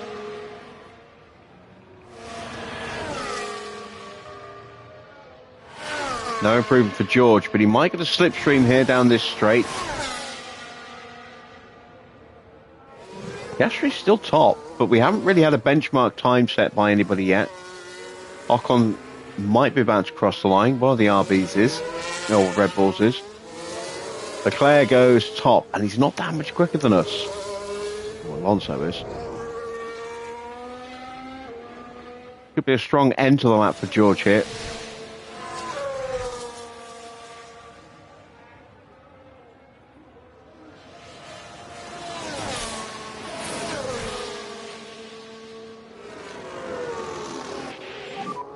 P3.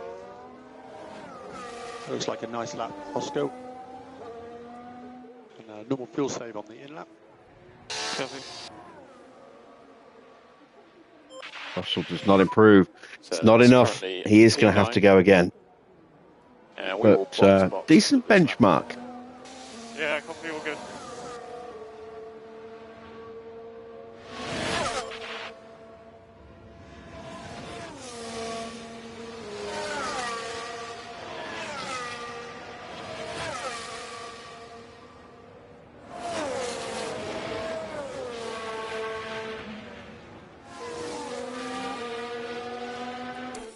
Let's whiz our way back to the pits.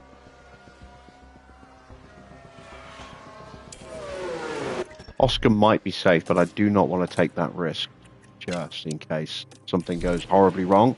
Let's see if the changes we made to George have paid off. No, they haven't. Oh, we have got that very wrong. Let's see if we can rescue it with that.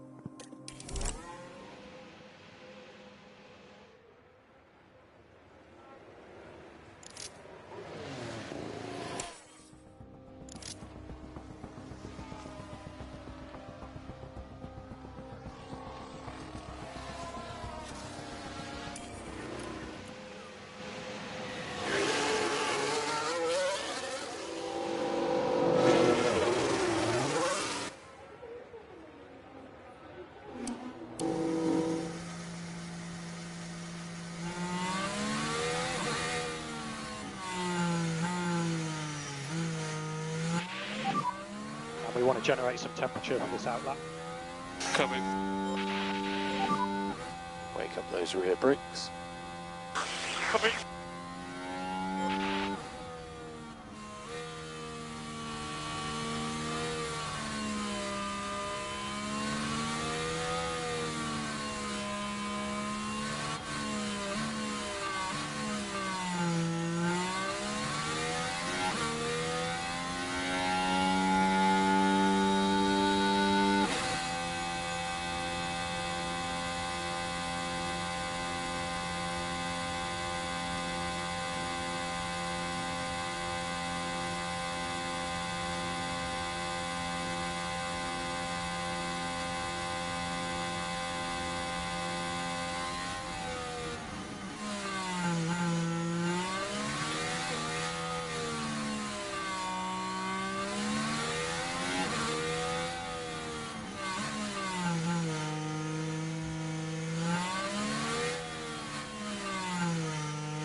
This could be difficult with traffic at the end of the lap.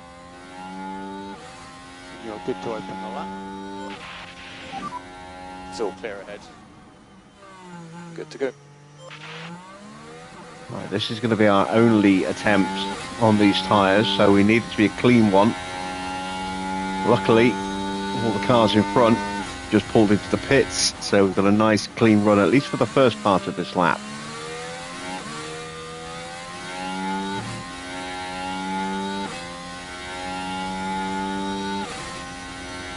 Still might hit traffic though, by the look of it.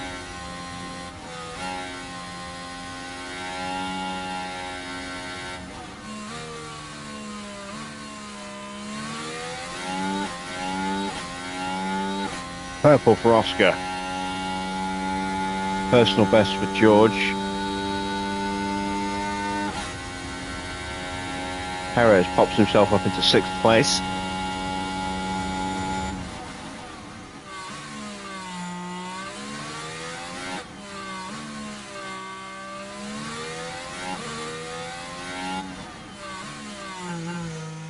It looks like most of the traffic's going to be out of the way before we get to the end of the straight.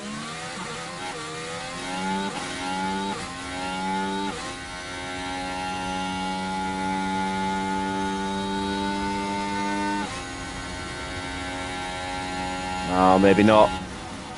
Ah, we're getting held up. Damn it. Yeah, we saw that. Oh, really badly held up. Piastri's improved We are the currently 3rd. Okay, that's a good lap. George has not improved. Oh, how much time did he lose in that final sector? So currently P13. A lot. Let's have a look. Oh, wow. He lost about 2 seconds in that final sector. Hopefully he'll make it through, but I'm a little worried for George here.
Alright, so Hulkenberg looking to improve behind Hamilton. Getting a tow. But they're fighting. That helps. Sonoda and Van Dorn So, stopping your marks. also out on a flying lap somewhere. Let's have a look where they are. Here comes Stroll, just starting his lap. There's Sonoda. There's Van Dorn.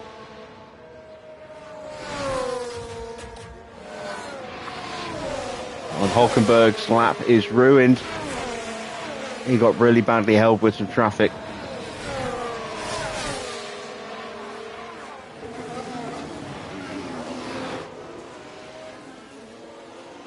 Fighting his way past Gasly. I have no idea if anyone's going to improve here. Hamilton is not improving. Nor is Hulkenberg. Stroll is. Sonoda is. Van Dorn's gone better in the middle sector. We're not safe. Not yet.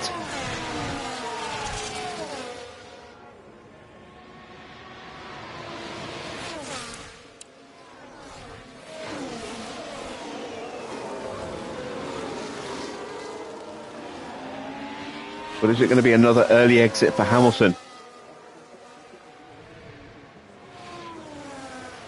It is. He does not improve.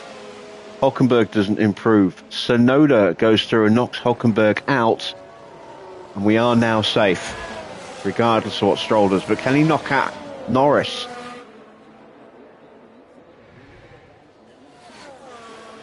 No, he can't. He improves by 1,000th of a second. So Norris survives, but it's not looking good for him. And Hamilton is out in 18th in the sprint and the main race.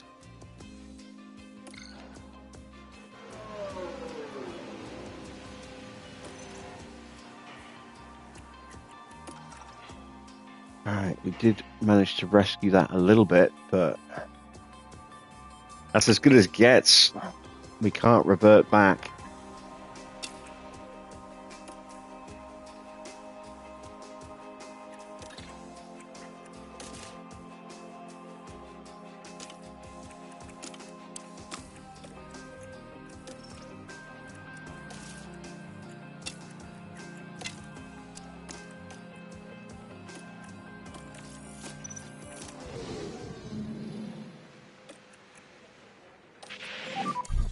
Okay, Oscar. So Whiz through these opening 2 laps because they won't be good enough.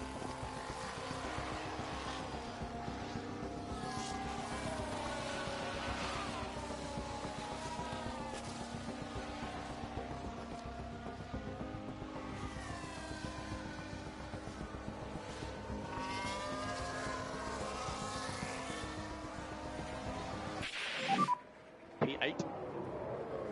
Okay, Really charge not good. on Neither box this driver getting a clean lap on either of their runs there. So currently P10.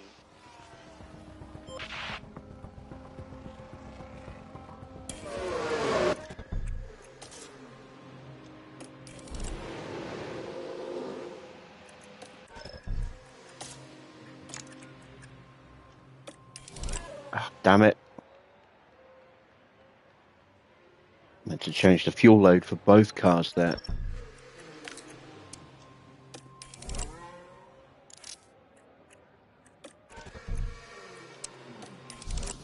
There we go.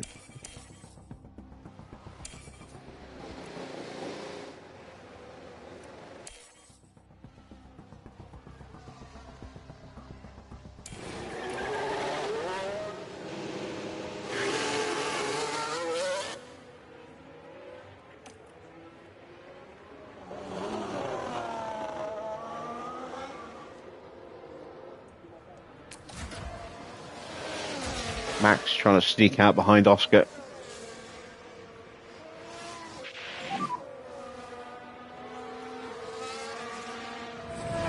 Yep.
So, the all-important lap to get us into Q3. See how we do. Let's go. Happy with temps. Good gaps ahead of everyone. Good to go.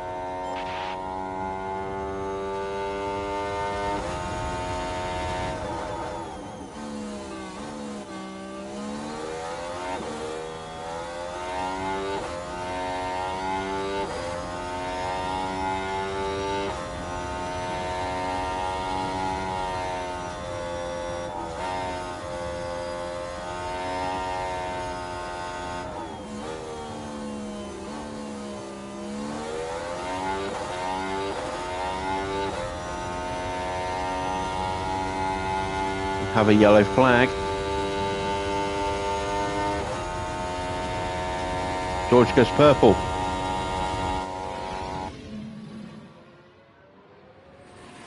Oh, we've Porsche seen a few cuts go the off corner. the track there. Well, hopefully not That's a his sign flying of things lap to as come. well, so that's hurt him. Where is he on the grid right now? Oh, he's in third. He's safe. He's fine.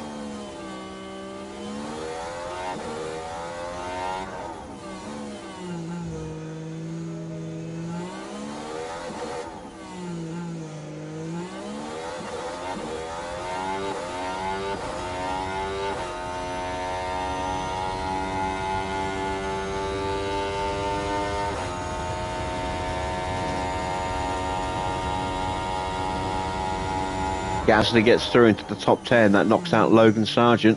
Alonso now down into 12th place. About to cross the line. He goes up to 7th. What can Oscar do? Oscar goes third. George is going to go top. I think. He does. That puts Alonso back in the danger zone. There's Tsunoda. There's Lawson. So it will be Yuki to cross the line first. Can he knock out Alonso?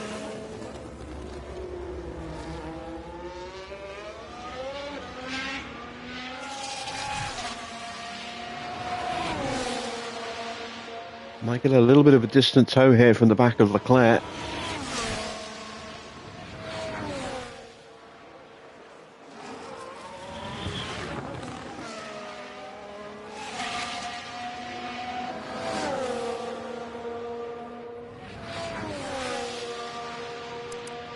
Up to the line, and he does knock out Alonso. And it's Ricciardo who is in danger now. And I don't think Lawson's going to have the pace. Oh, he has! Ricciardo is out. So we're going to say goodbye to Daniel Ricciardo, Fernando Alonso, Guan Yu Zhou, Pierre Gasly, Logan Sargent, and Checo Perez at the end of Q2.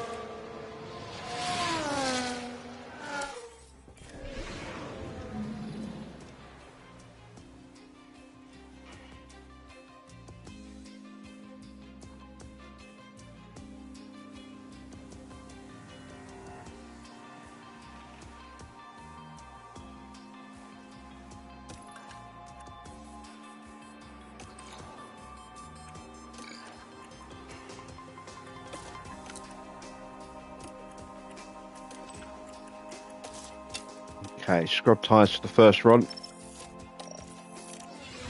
Save the other tyres for the end. Okay, that's green light. Let's keep our fingers crossed for a clean first lap. Lay down a decent marker.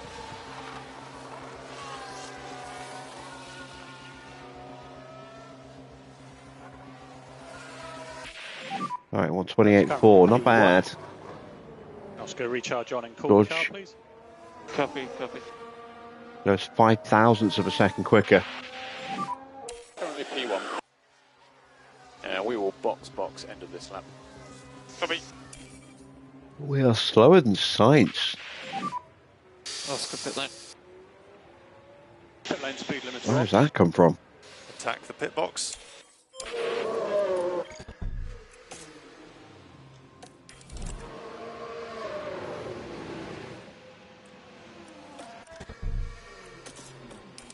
Now Ocon goes top. A couple of tenths away, these new tyres, while not brand new, will give us a bit of extra performance. Confidence is still pretty good as well.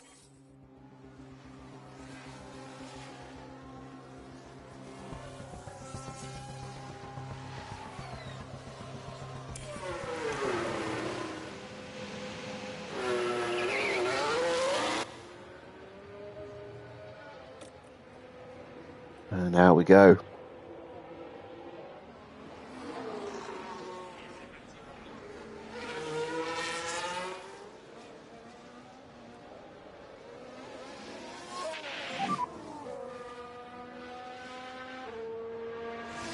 Copy.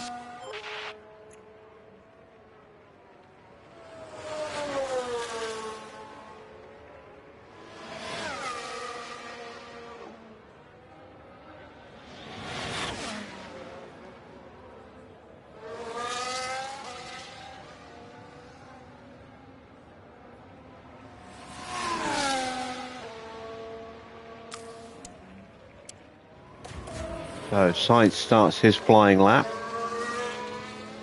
Lawson about to start his.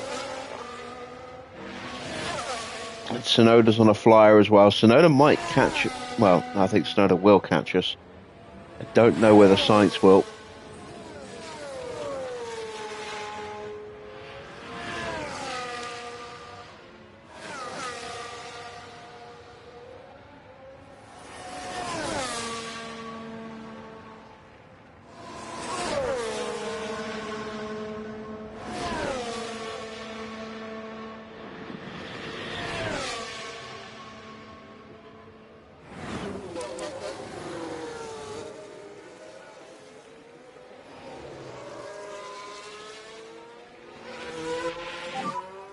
Okay, tyre temperatures are good. All right, there we go. We're starting our flying laps. Surface temps are good. All clear ahead.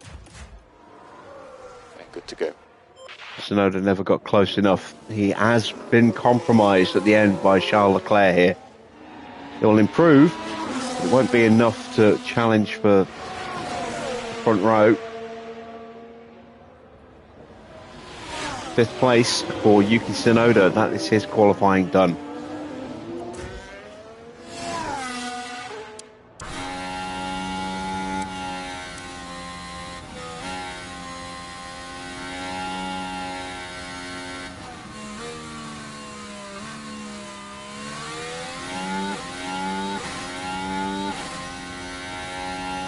Lawson goes second. What a lap from Lawson. I thought he was compromised slightly in the first sector, but that is a hell of a lap.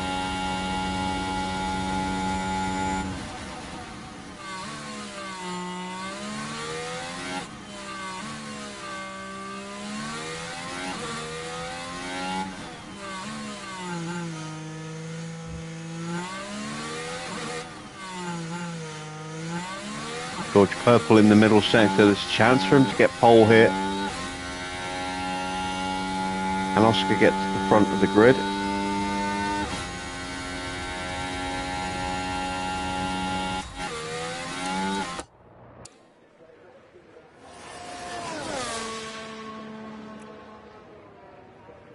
Oscar goes top with the 128.0.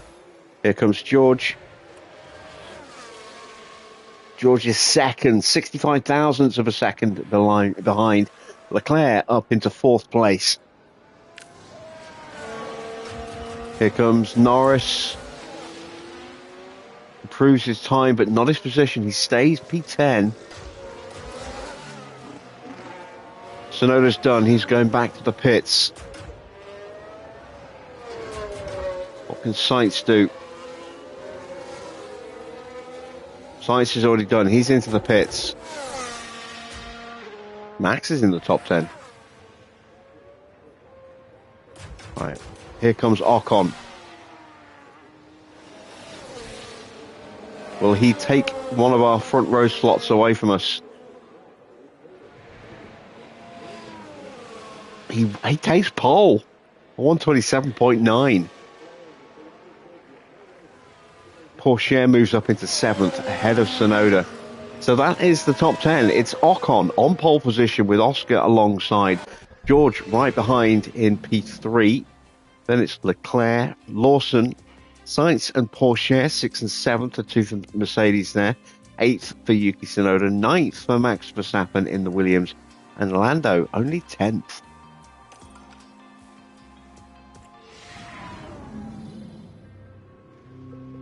We're almost ready to go here in Florida as we look forward to 57 laps of F1 racing. The Miami Grand Prix arrived onto the calendar in 2022 with much fanfare, and F1 history is still very much being written here. Drivers have to take chances around the street circuit and hope those chances turn into victory. Miami has long, tight, straight sections that need as much driver confidence and precision as a corner, as well as 3 hard braking zones. The chicane through turns 14 to 15 is particularly likely to catch drivers out and throw them into a wall. It's race day with the teams and drivers ready and raring to go.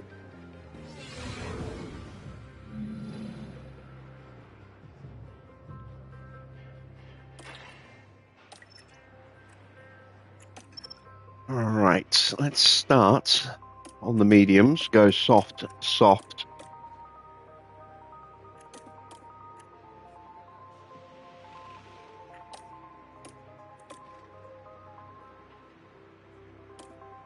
We look at something like that. George already on that strategy.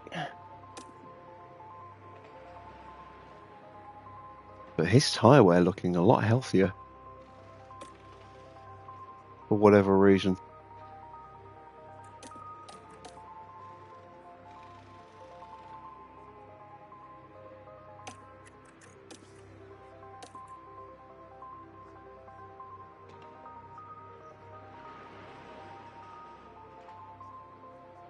Okay. We are going to take, let's see, 2 laps of fuel out. No, let's go 3 laps of fuel out. Engine temps will be a problem.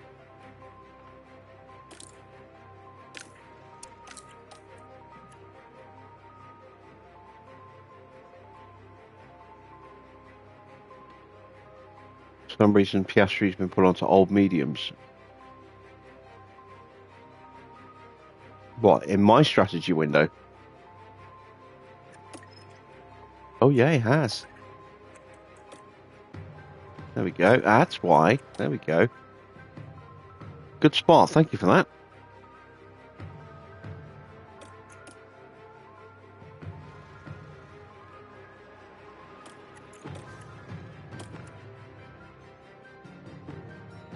Because he had a set of mediums.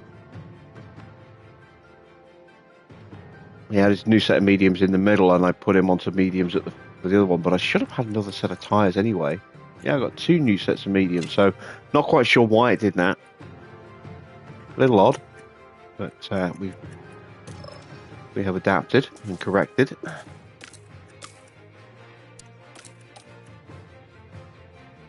And we are now ready to go to the grid for the start of the Miami Grand Prix. Welcome back, everyone. The final preparations are now being made as we head into the race.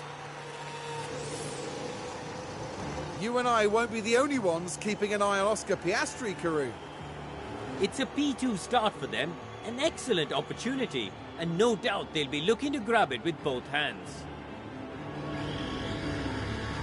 But there's no more time left. We've got a race on our hands. I thought we were looking at weird sort of static on the screen there, sort of frequency lines on the monitors, and then I realised it was the crowd between the monitors and the stands. And away we go.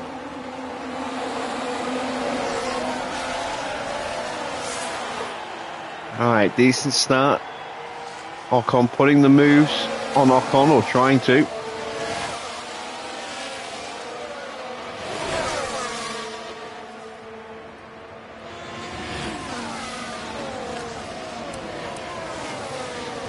Not many on the softs at the start here. Porsche, Verstappen, Ricardo, Joe, Sainz, no, not Sainz, sorry, Sargent, Perez, Hulkenberg, and Van Dorn. Everyone else is on the mediums.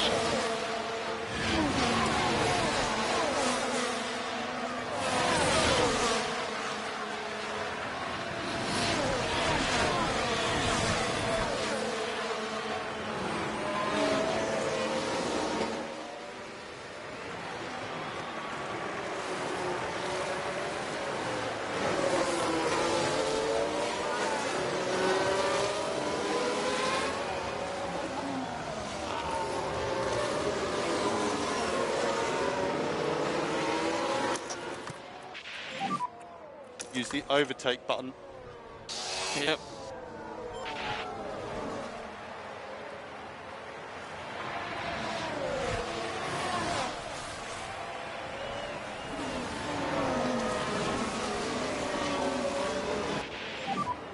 Overtake available. Copy. DRS enabled. It's currently P3. So Piastri next car. Ahead 0.5.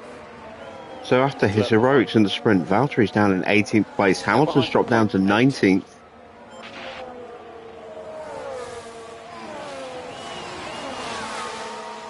Alonso and Ricciardo both out of the points, as is Norris on the edge of the points there in P10.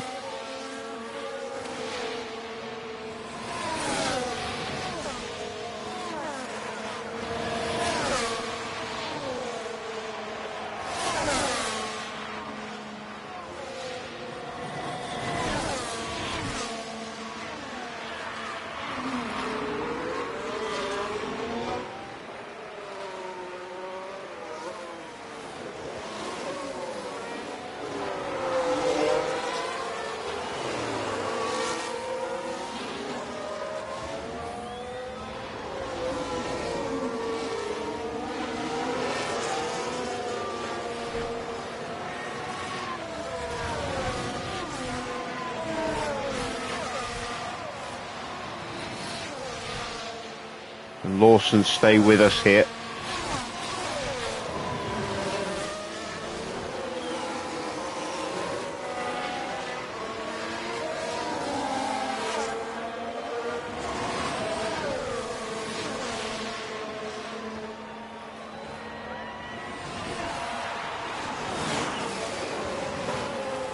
As around the outside goes George. Lovely move.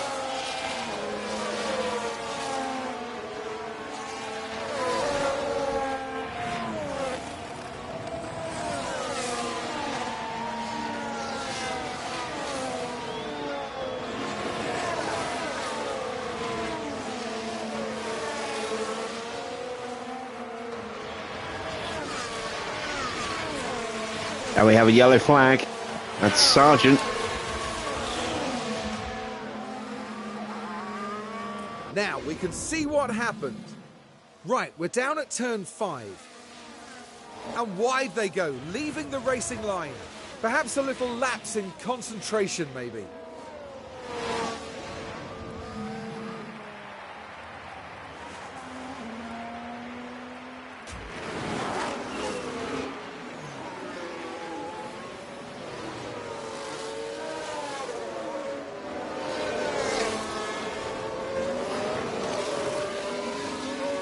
Side by side through the Mickey Mouse section.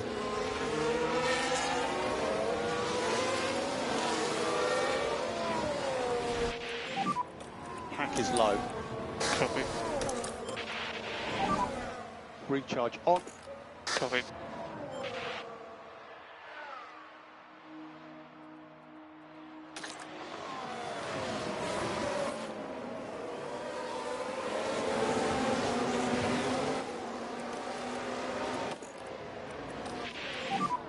Overtake will be available.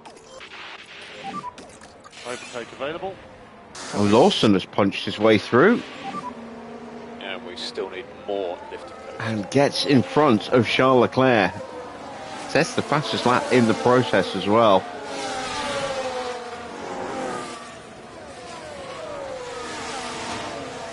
What a good lap for the young Kiwi.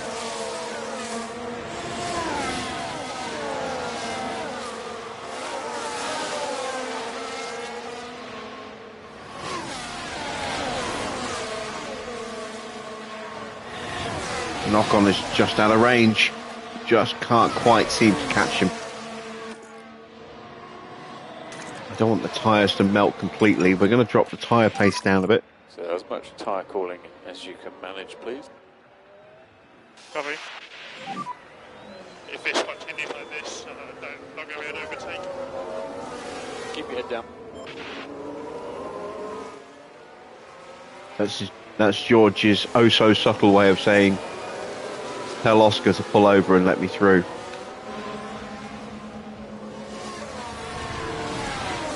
Not going to happen. You're going to have to do it yourself, George.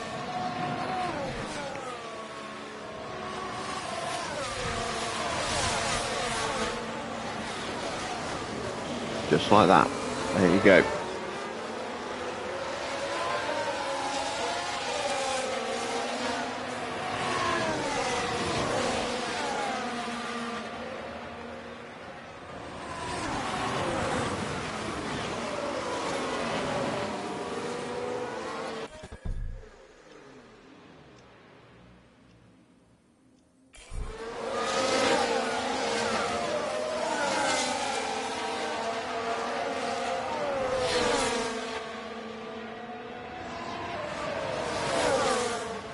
And another yellow flag. Lawson with a mistake. Perhaps, no, just swapping places. It's a lock-up for Stoffel. Now this was at turn 1. And the car just locks, and they ended up their own passenger.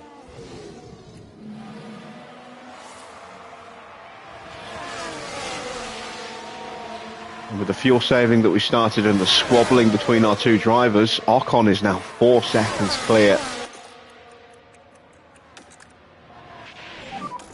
We don't need to take any risks. Copy. Just minimise the amount of time we lose fighting. Probably get jumped by Leclerc in the process now, but he wants to push the pace a little bit. Bring us back up towards Esteban. I'm okay with that. Both of our drivers in peak confidence.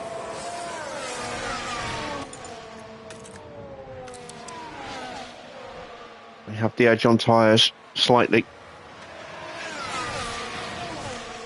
We'll let ours cool down just a touch more and then we'll start pushing them again.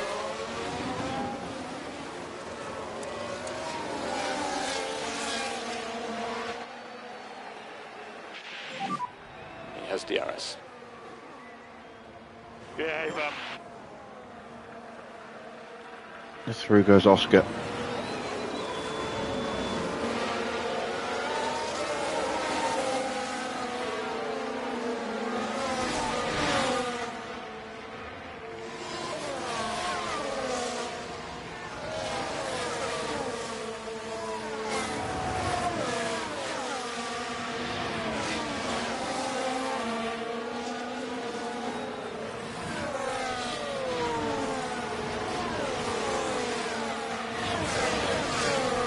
And a fault for Charles. Had a problem in the sprint. Is it the recurrence of the same issue? But the car's definitely not happy. Crofty's no help.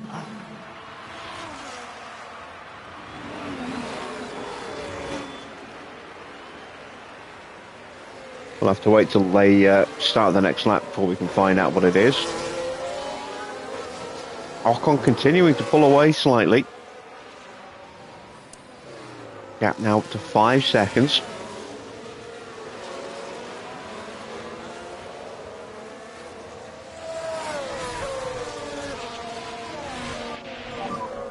Yeah, he did get DRS.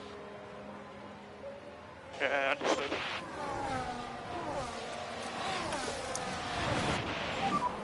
George recommends We need to start rebuilding our batteries.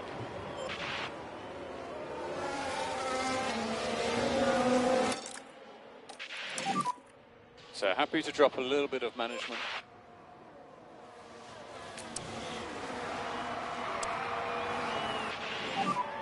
My feeling is we don't have the pace.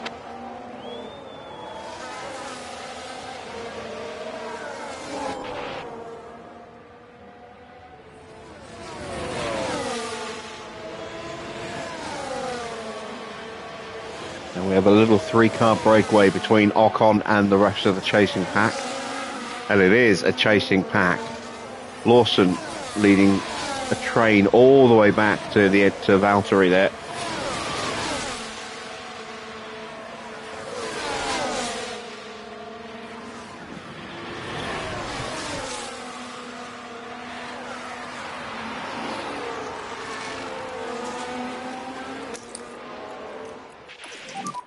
Charge the pack.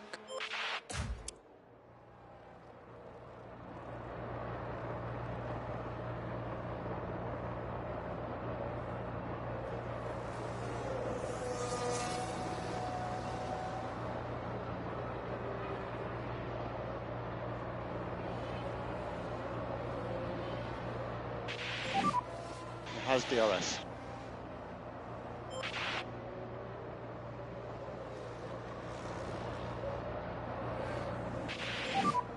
Time management all good so far? Yep. Go.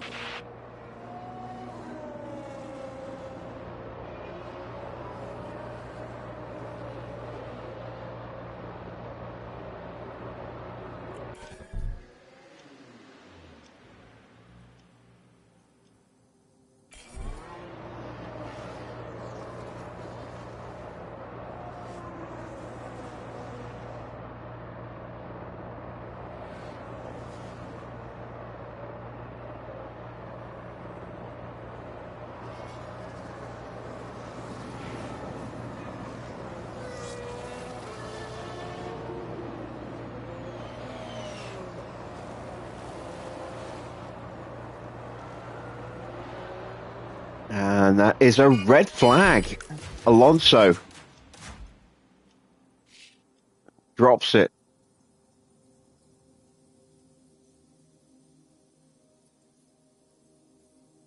Yeah, that car's ruined. So red flag. All Red right. flag. Softs to the end now. Change our strategy. We have plenty of soft tyres.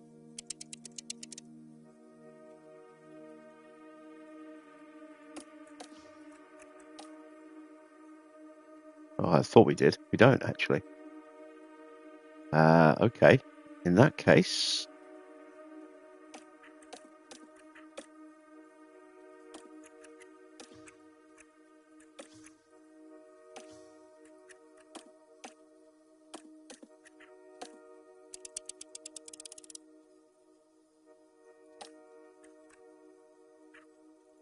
So that's a 126.05.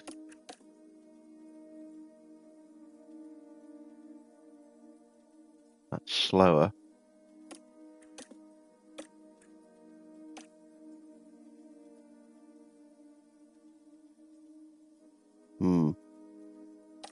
There we go then. Decision made. Mediums and then softs. If we get another safety car or another red flag around lap 20, then we can go soft to the end.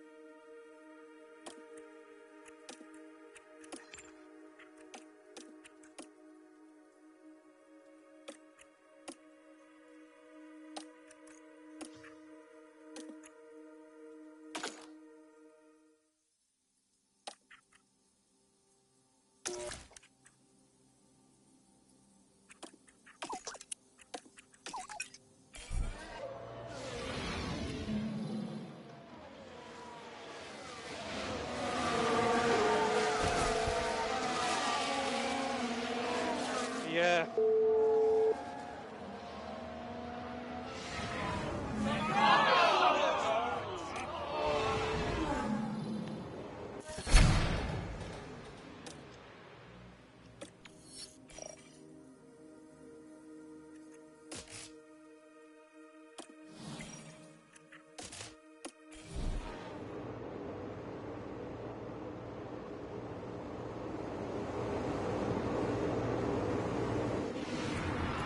Here we go once more. The track is ready. All right, let's see what everyone else does with their tyres. Looks like more mediums for Ocon. Away we go. Yep, Leclerc's gone soft. Lawson's gone to hard tyres. He's going to struggle off the line, and he immediately gets jumped by Porsche.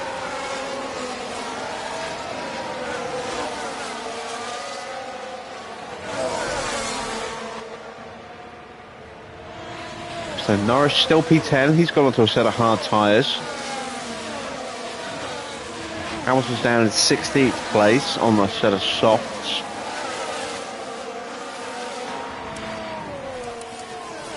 And let's see, what is that fault for Charles Leclerc? It's gearbox. That's not going to help him. And Ocon has already bolted, look.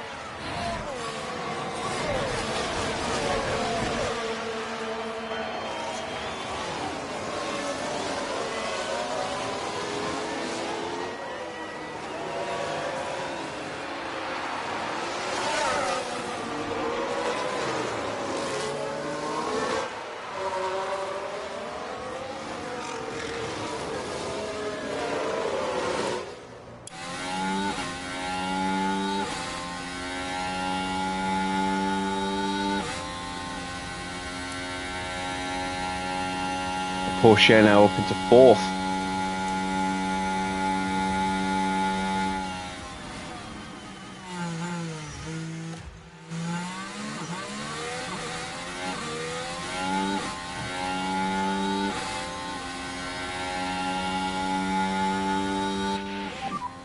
So currently P3. We are 4 seconds behind, 4.5 seconds behind after 1 lap. Wow, Ocon really went for it, didn't he? And we have a yellow flag. 5.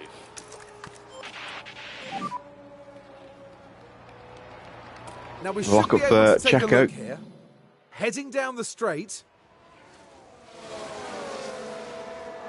The wheels just lock up there. And hopefully there's not too much damage to the tyres.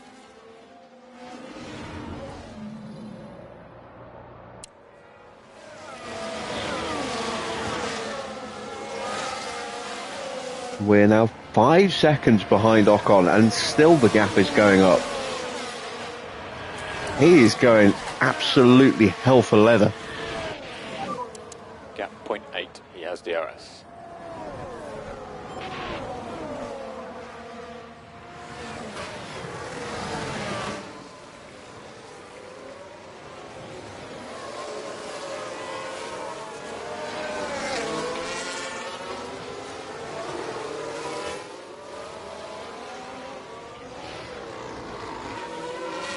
What a restart for Ocon.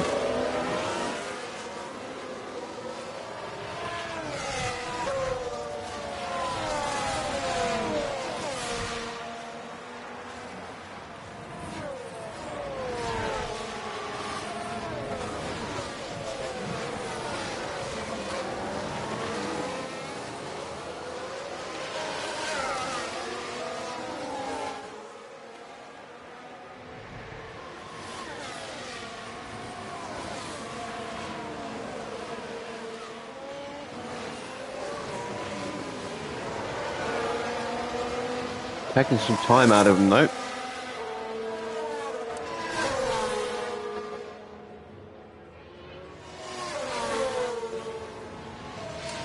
And we're opening the gap to Leclerc, Porsche, Lawson and co behind.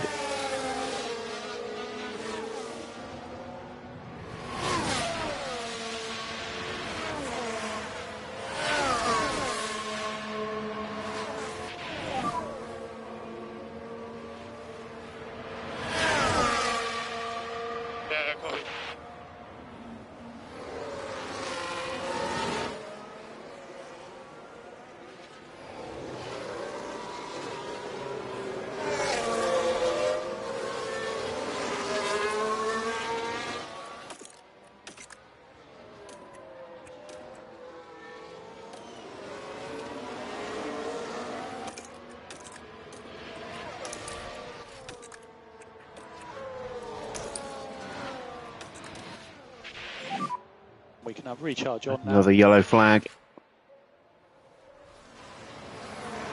And we've had a crash on track. Let's have a look at that. Let's follow the drivers then through turn 16. It's just going to bounce off the barrier here.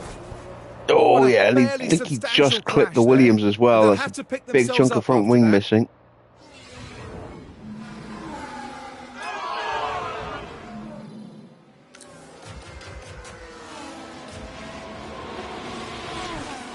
Don't think Gasly has any wing damage.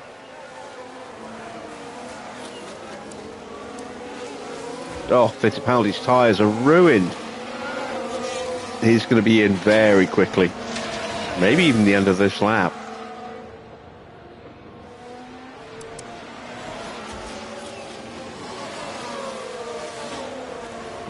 Poor Sherris got back into our DRS.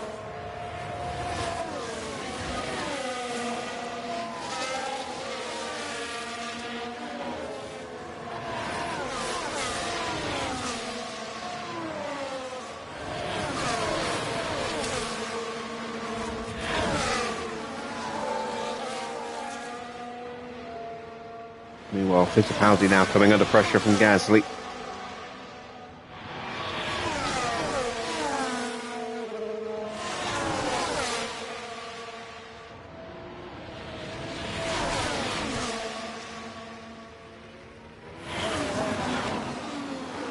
Stoffel's going to try and go through as well.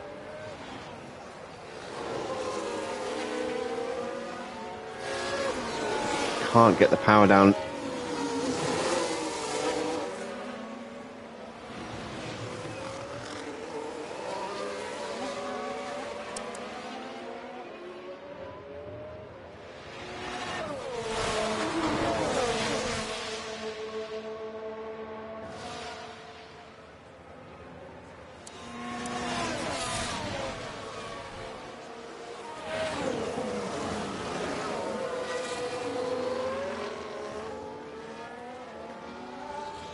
And into the pits now for Fittipaldi.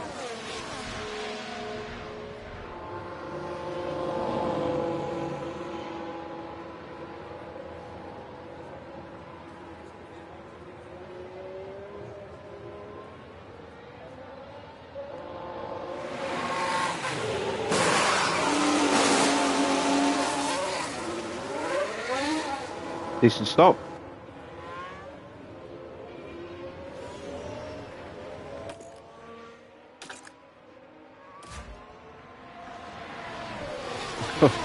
We are holding up the field, it would seem. Given the pace difference, I think they've got to be pushing their tyres, and they're going for a 3-stop now rather than the 2-stop. Well done, mate. Or at least a couple of them anyway.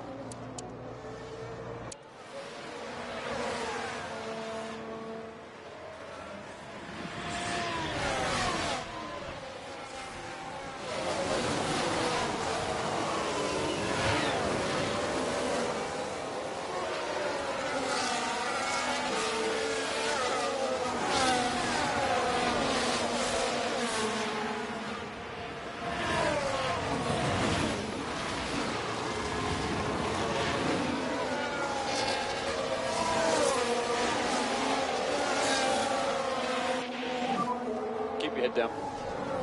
Next car behind is Piastri. Right, so Porsche can push the pace a little bit for us. A little worried about engine temps. Recharge on.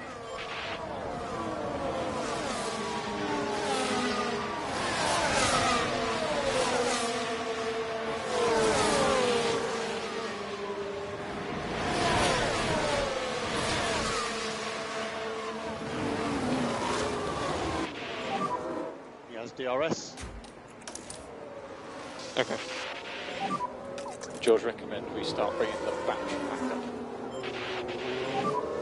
So happy to drop, lift and coast.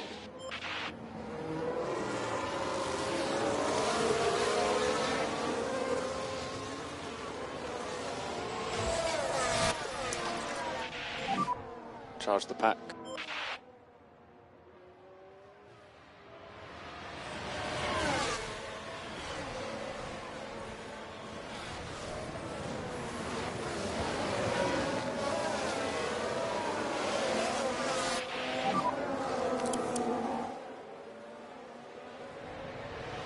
So I've got Piastri's car behind.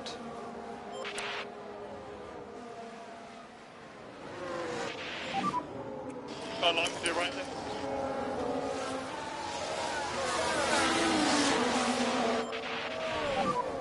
Recharge on.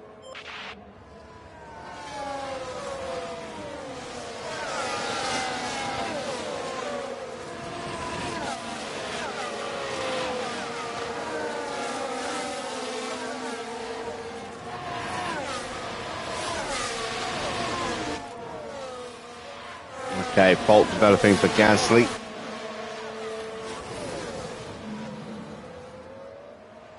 Long power.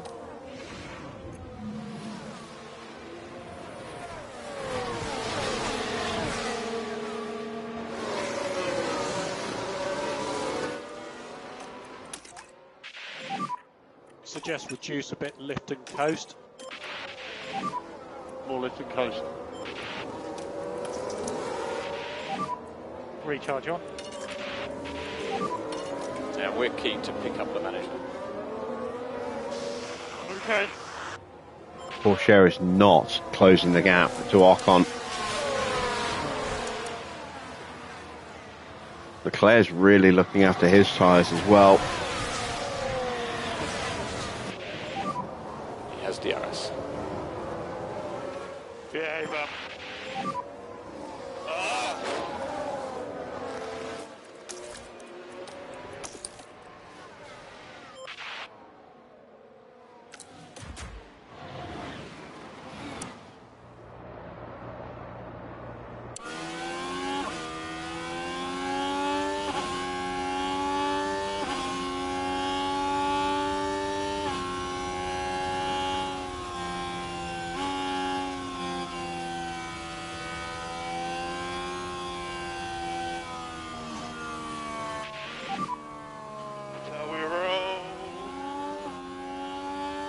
This is good. So car ahead now is Ocon.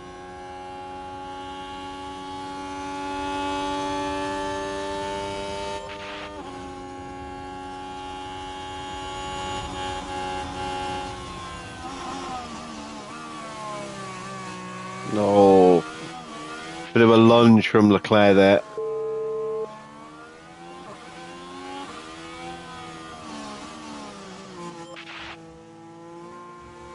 Couldn't quite make it stick.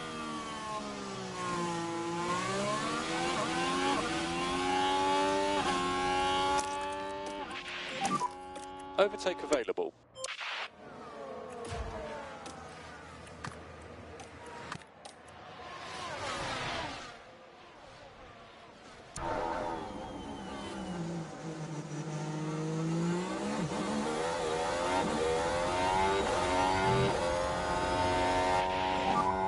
Nice. Good job. Oscar, we are P2. Car ahead is Ocon.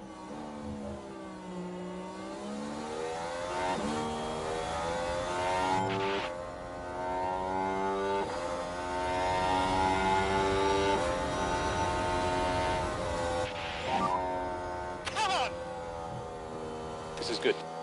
Next car is Piastri.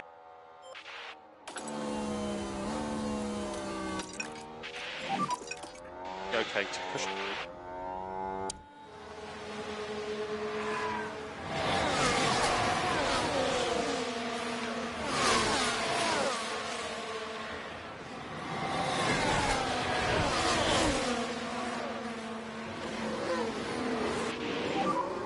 Yeah, he did get DRS.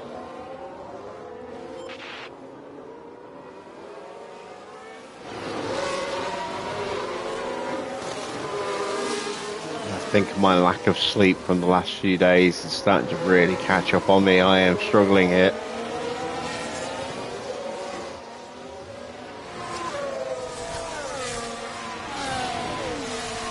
Try and power through, but may need to end the stream a little early and pick it up tomorrow. We'll see how we go. Russell moves through up into second place. Filled the battery again. Pack is low. It's not partying too hard. It's just, you know, a lot of broken sleep and early mornings.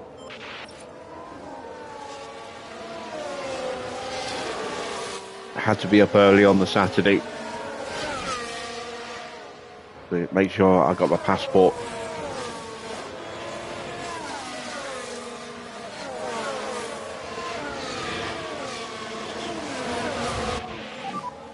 So we're really happy with what you're doing on tyre management. Got another package on the Saturday as well, and I can't even remember what that was. Oh yeah, my Mass Effect board game. Still haven't even had a chance to sit down and go through that yet. I mean, I spent a little bit of time on the Saturday doing the most satisfying thing imaginable with any brand new board game, and that's taking out the sheets of card of punch board and popping out all the tokens. It's just something that is just so satisfying about doing that.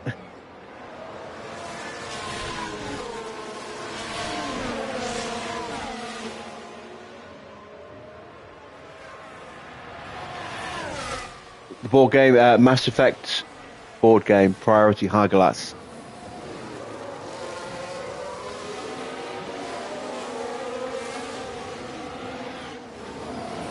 It's a campaign-based game. You have a book that doubles as the map, and there are 3 main missions, and each one has 3 or 4, or in some cases I think even 5 parts to them. And there are some loyalty missions for companions as well. You've got Shep, both a male and female variant. Then you've also got Rex, Liara, and Tally, and Garrus as the 4 companions to choose from.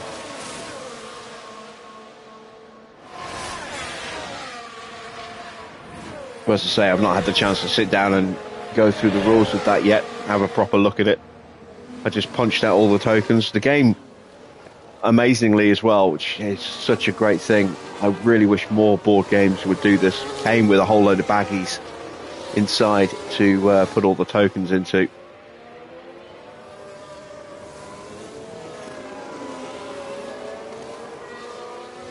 Very appreciative of that.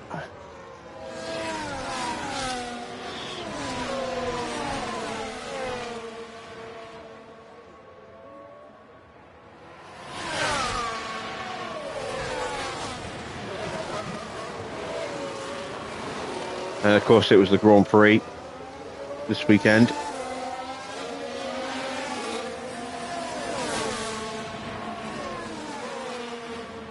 At 7 o'clock in the morning.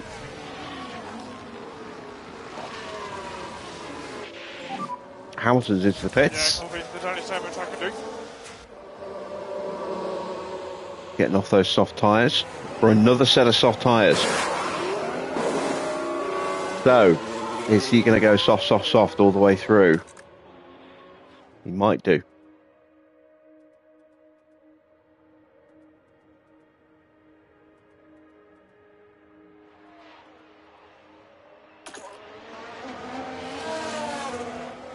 Perez in as well.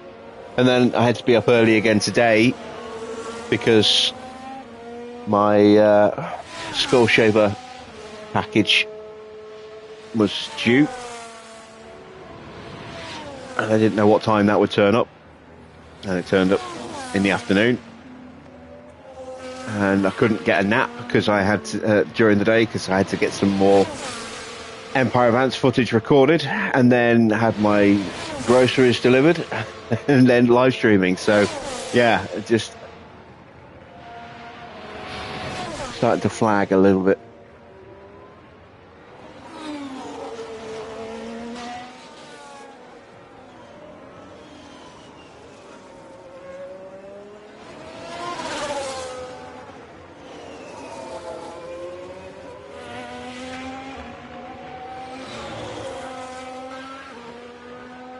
Board gaming has changed a lot over the years, and if you're more of a video gamer with a curious interest in board games, there are a lot of video game, board game crossovers now. I've got an absolute behemoth of a board game, which is Frostpunk. That is a big old box, really big old heavy box with a lot of stuff in it. It's a very long, complicated game. You can easily spend a day playing that, and odds are you will die more often than not playing that. It's very rare to win at Frostpunk.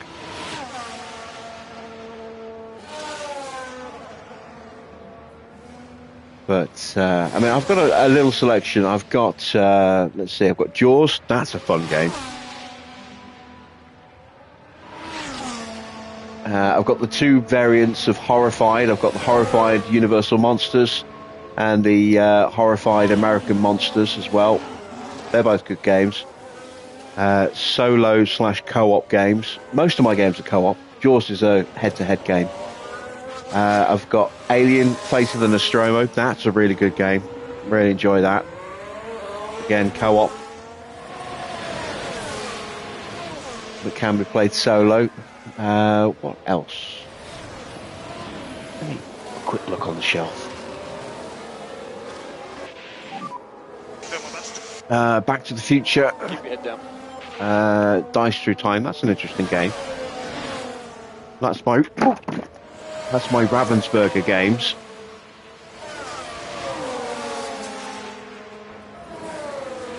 And then I've got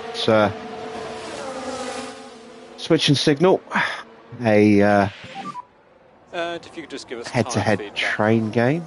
Robinson Crusoe, quite an in-depth, complicated but very good solo game. Atlantis Rising. Haven't played that yet. Whitehall Mysteries. Whitehall Mystery, that is based on Jack the Ripper. Going to get that going in a game session soon. Mass Effect, which came at the weekend. Cristallo, which is a fun little card game. Doesn't take up a lot of space. Hostage Negotiator, that's a good little solo game. One game that's really hard to get hold of now, because it's been out of print for a long time, is Space Hulk Death Angel. Really pleased to have a copy of that in my collection. Star Wars The Outer Rim. That is a really good game with the expansion. If you're going to get that game, you want the expansion, the Outer Rim expansion, Unfinished Business. That really does add a lot to it. Then Frostpunk. And then I've got a couple of more hardcore solo games where you're playing against a very tailored AI system. Imperium. There's two variants of, well, I think there's three variants of Imperium, but I've got two of them. Classics and Legends. I've got Under Falling Skies, which is kind of like a board game version of Space Invaders, I suppose, is probably the closest way to look at that. That's a really good solo game. And then, you know, the classic co-op game that kick-started a lot of people getting into co-op games, which is Pandemic. And then I've got a game based off of that, which is Star Wars The Clone Wars, which is really good as well. And then my big prize board game is almost entirely complete. There's a new expansion that's come out that I haven't picked up yet, but that's the Aliens Colonial Marines game. The End of the Glorious Day in the Core. And I've got the expansions for that as well. Just missing the latest one that came out late last year, early this year, I think. Look, car behind. How much is the Mass Effect board game? Well, some board games are very expensive, some are quite cheap, some are reasonably priced. Mass Effect is reasonably priced, it's £40. And it's just come out. There's still opportunities here.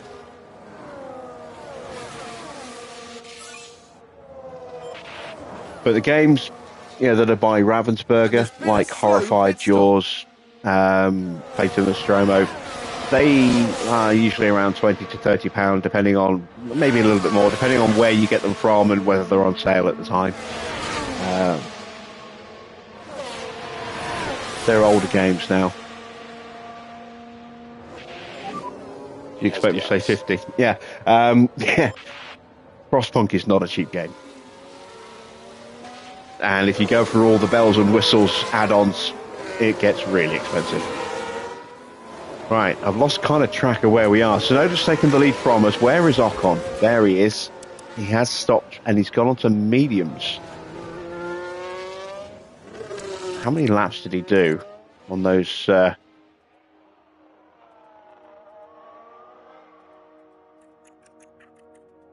15 laps, and he's gone on to another set of mediums. So he's going medium, medium, medium. I would imagine then he's going to go on to a set of softs at the end, which is what we're doing. He's just putting an extra set of tyres on in between. Sainz is in.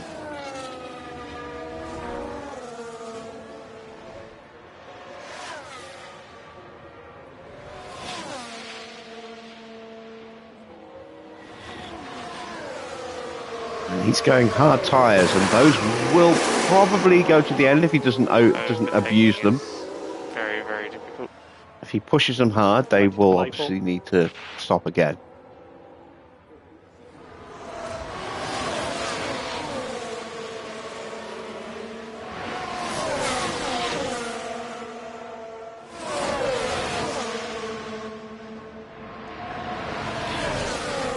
I used to have a copy of Zombies, the first Zombies game, because there were a few of them in the end, but I had the first Zombies game years and years ago, but I don't have it anymore. Never played Talisman. Lovely stuff. Very good job, Oscar. There's one board game I would love to have. It's less of a board game, more of a card game. And it's been out of print for years, and it's so hard to get hold of a copy without being bled dry now. I've kind of given up on owning a copy, I think, and that's... How's DRS? Well, it's a couple of games, but they're Aliens games. One is a dice game for Aliens, and the other one is a card game. Legendary Encounters Aliens. It's a really good, deck building game that was really popular. It's been out of print for years and is now very expensive on the second-hand market. Good step there. Currently P1.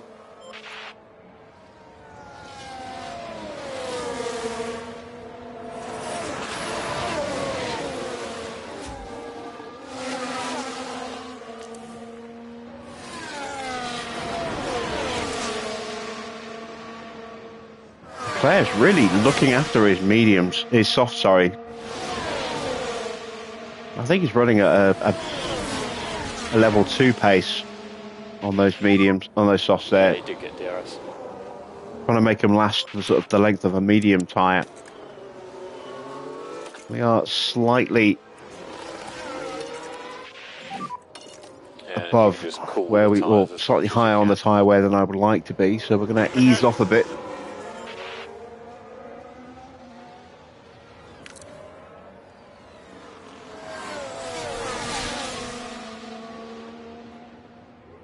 You once owned F1 Top Trumps. I've had many Top Trumps over the years when I was a kid, but I never had an F1 version. I did have like a supercar one, but it was late 80s, I think, when I had that. So we were talking things like the Diablo and the Countach and the F40, the Testarossa, the Porsche 959, those kind of cars, that era of supercar. Look good. That's currently P2. So Piastri next car.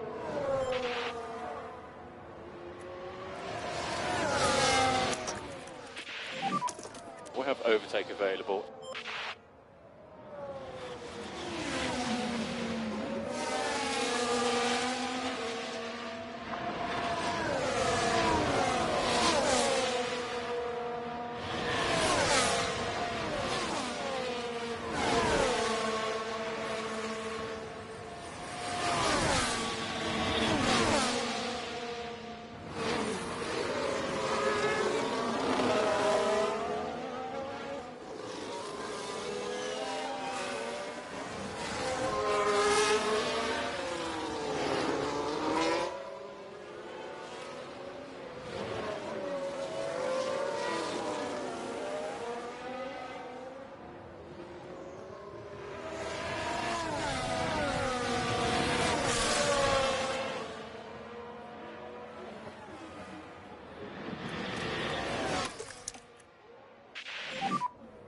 Okay, recharge on.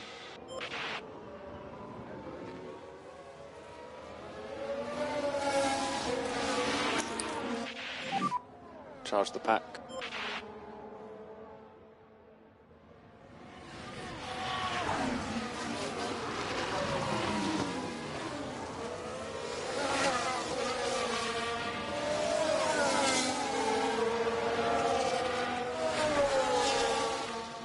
Right, where is Ocon? He's in 5th. Tyres are down to 83%. He can't go to the end. He has to run another compound. So he's definitely stopping again.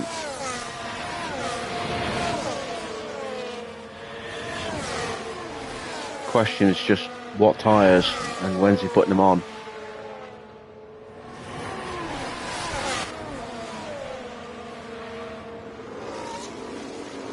Bottas back into the top 10 now.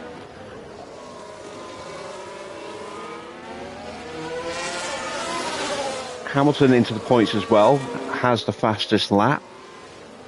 Norris up to P6, but his hard tyres are starting to really struggle. He's going to be boxing soon. Lawson down in 17th, was just stopped recently. Ricardo in 18th. Sargent's ahead of the pair of them.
And recharge should be on.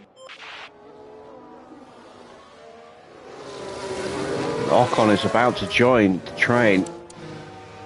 He has joined the train, there he is.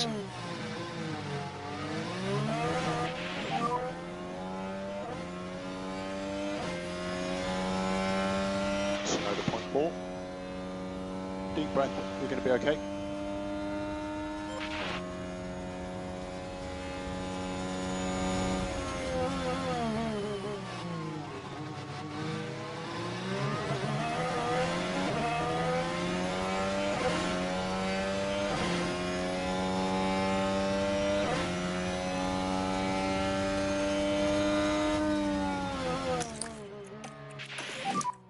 George, recommend we start bringing the battery pack up.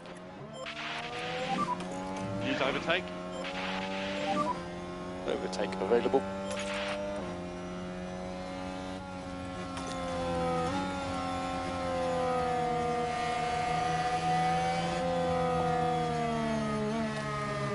We've been keeping our drivers pretty much maxed on confidence all the way through. Really handy. Helping us keep our pace up at a competitive enough level that we can just run the battery on harvest, run the tyres on a saving, and not really lose out too badly as a result. As Ocon gets past Tsunoda, next up is Leclerc. When he gets onto us, he will probably punch through pretty quickly. Tyres are wearing out fast though compared to us. 72%, and every lap he does in dirty air overheats those tyres a little bit.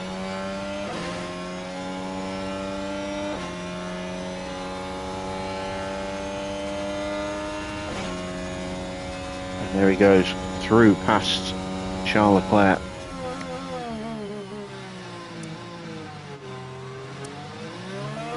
But yeah, going back to my earlier point, there are board games based on video games out the wazoo now. John is good.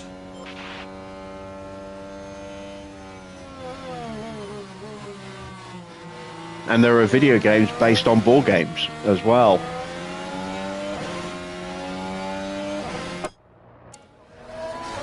I really do enjoy the This War Is Mine video game. It's based on the board game. I believe. I think I've got it that way round. I think there's a Witcher board game now.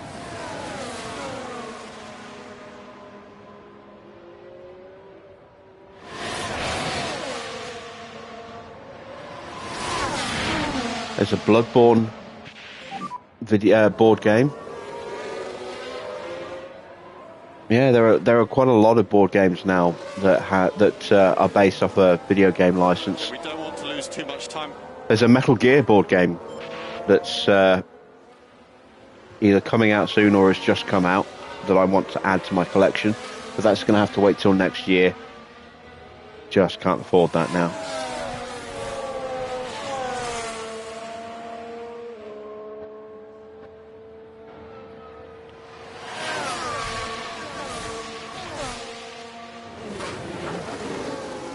Actually, no, I think it came out a couple of months back.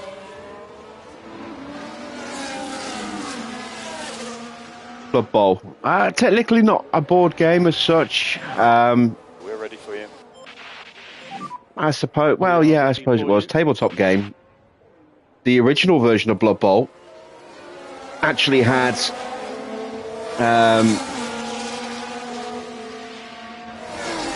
like a... I don't think it was plastic, but it had like solid molded, I think it might have been plastic, but molded stones as the board in three sections. The more recent versions actually just had like a flat board that folded out to represent the pitch. But yeah, the original board was awesome.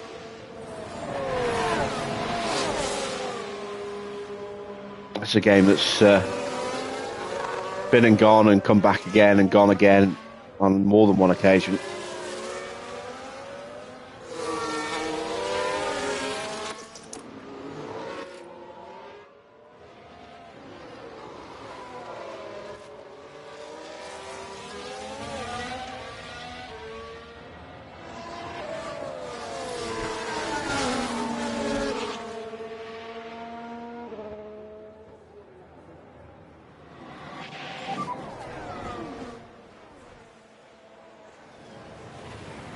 Still plenty of opportunities.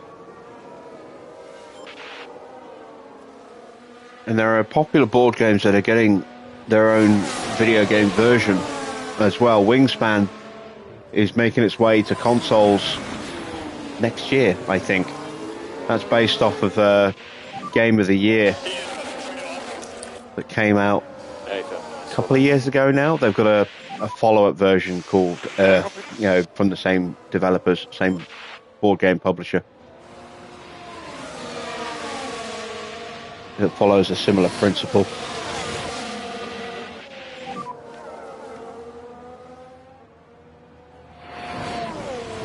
But, you've got the classic casual board games like Monopoly and Ludo and Cluedo and all that stuff. The family board games that you see in Argos and stuff. And then you've got the more specialized board games, and when you start going down that rabbit hole, there are some really weird and obscure games out there, and there are some absolute gems out there as well that are strange subject matter that you wouldn't think would necessarily make a good board game, but actually really do.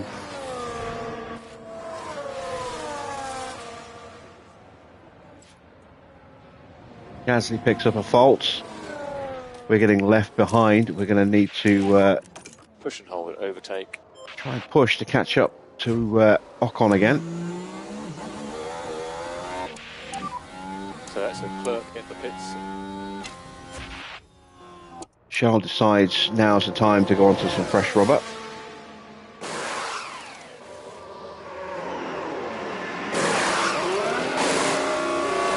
Mediums to go to the end for Charles Leclerc.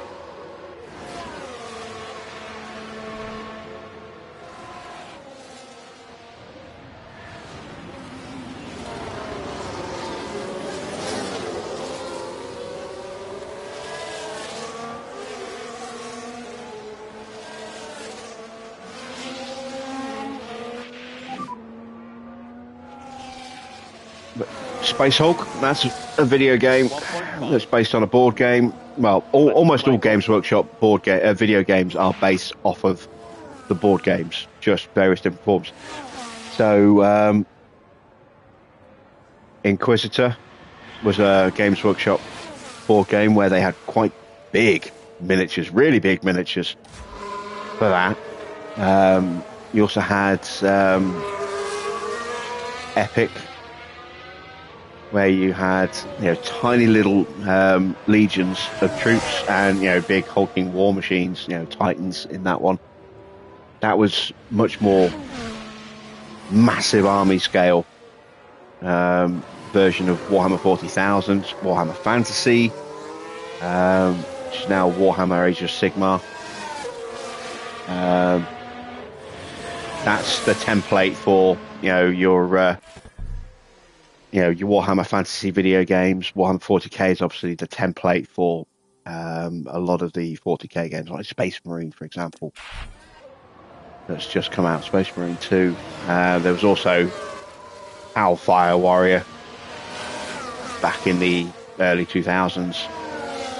The Dawn of War series on PC were all based off of the 40k tabletop board game as RTS games.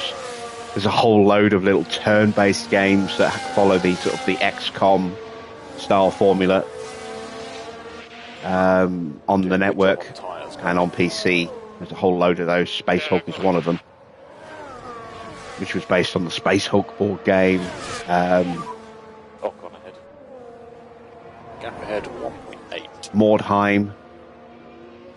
There's another board game that translated into a video game.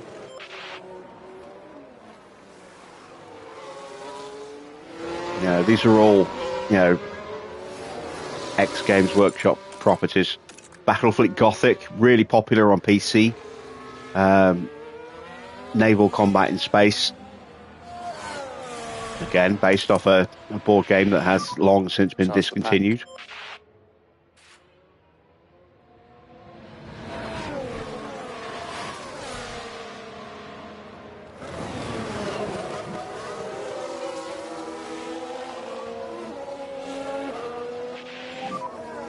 Is low.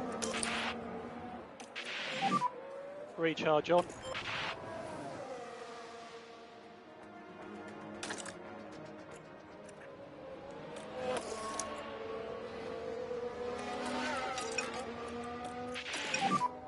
Happy to use the tyre more now.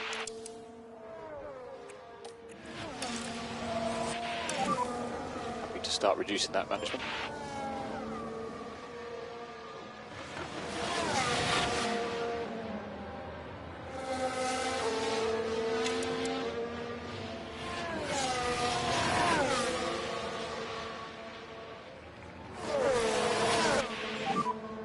So next car will be Piastri. Gap 0.9.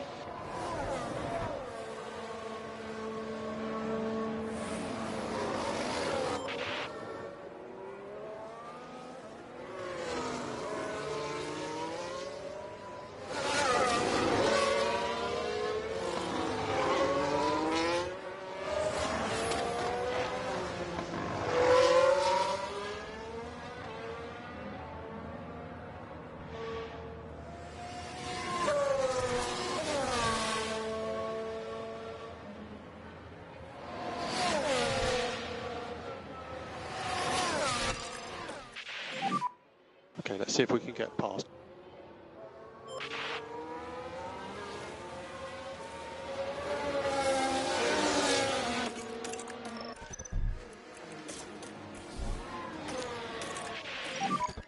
Box now. Copy box. Now box.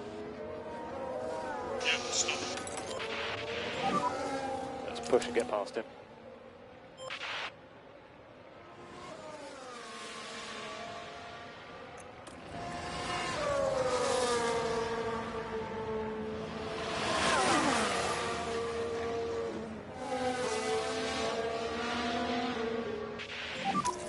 Next guard, Piastri. Gap 0.5.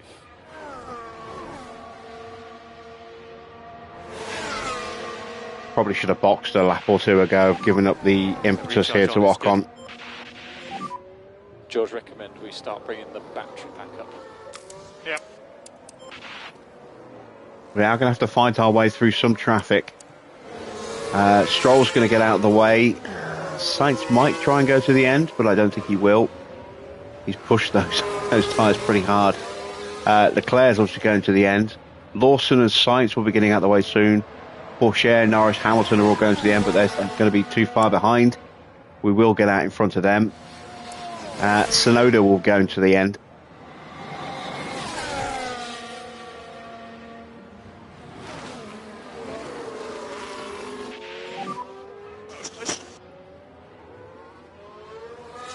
And Ocon's in this lap. Ooh, did not expect that.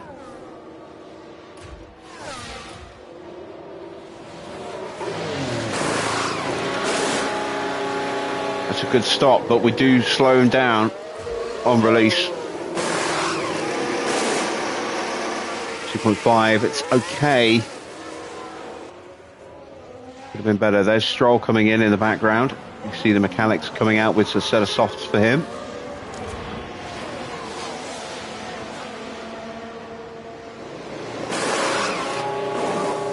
So you're currently P6. Car ahead is Leclerc.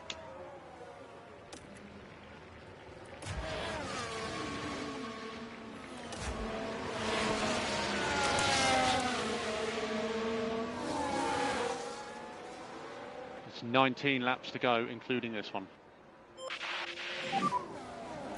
Recharge on.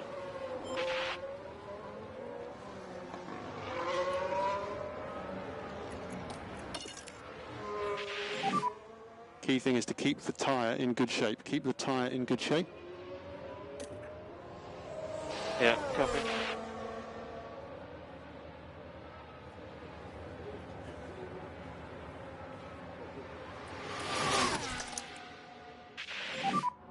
Copy.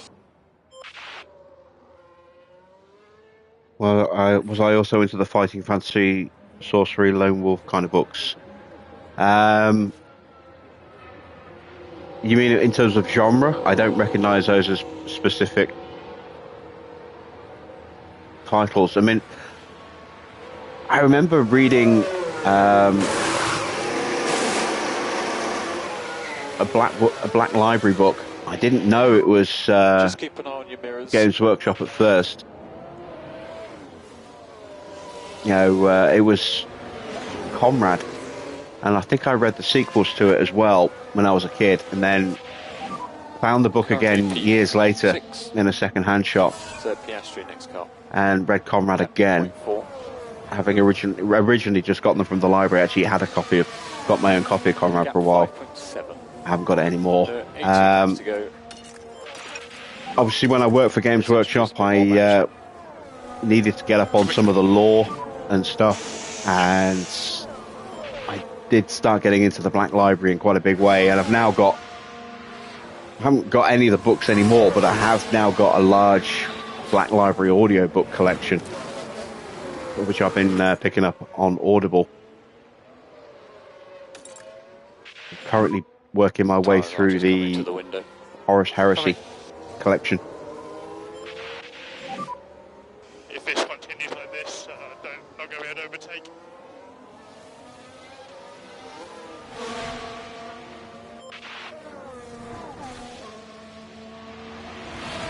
But the Eisenhorn books were the first ones from the Black Library that, you know, when I worked for Games Workshop, that I got into, to try and sort of expand my knowledge of the lore and some of the stories and characters out there. And the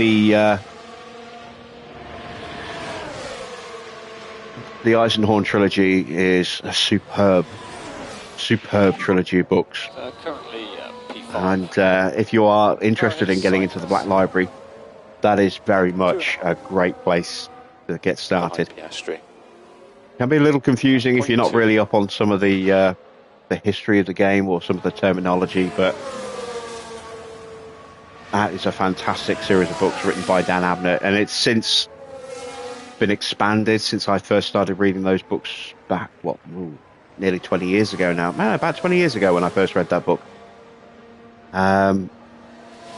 There's a series of short stories that supplement the Eisenhorn trilogy. There's now a Ravener trilogy as well, and we are 2 books in on the Beckwin trilogy, which kind of completes the saga. And they're all kind of linked in their own way, while being self-contained at the same time. We saw that. And the short stories help weave them together as well.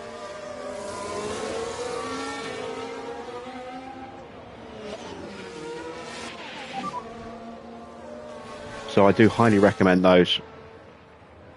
Keep your head down. Oh, the Choose Your Own Adventure book. Yeah, I had a couple of those. They were alright, but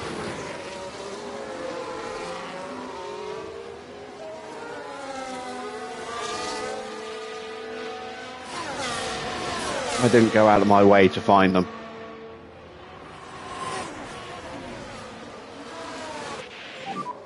So car ahead is now Sainz. Gap 0.7.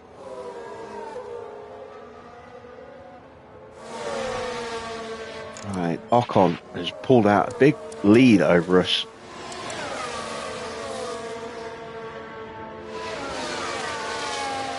I have to respond. I'm going to go for a flying lap on the next lap, I think.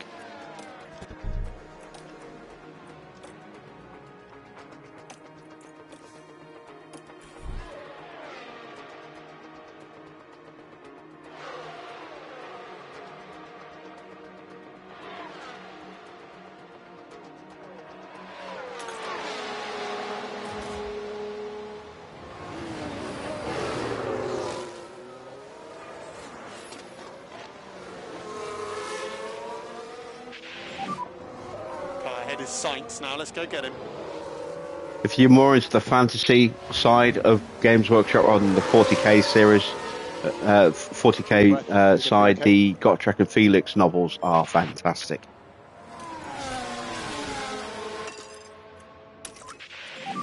I've got almost all of those on audiobook. They are brilliant. Love those.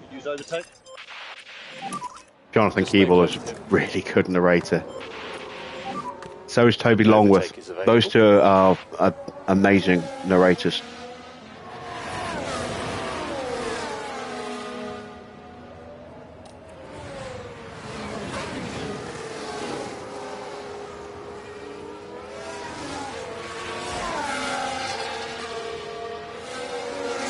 All right, fastest lap for Hamilton, a 1:31.6. That's laying down the gauntlet.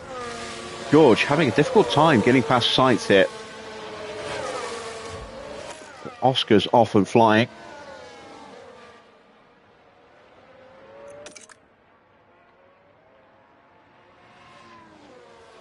Goes purple in the first. George won't. He still hasn't got past Sainz. He's lost 3 seconds. So Sainz trying to find his way through here. Gap 0.2. There we go. Now he's through.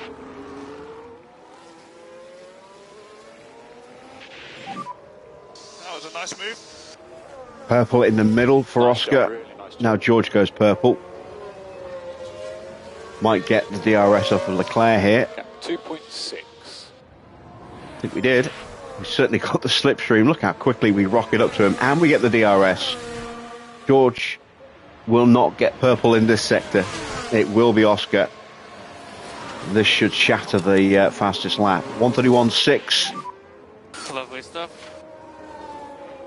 Good job. You're currently P3, Oscar. Okay, ahead of you. It's a 1:30. A 1:30.3. 1.3 seconds quicker than Hamilton's effort there. You got fastest lap. Copy.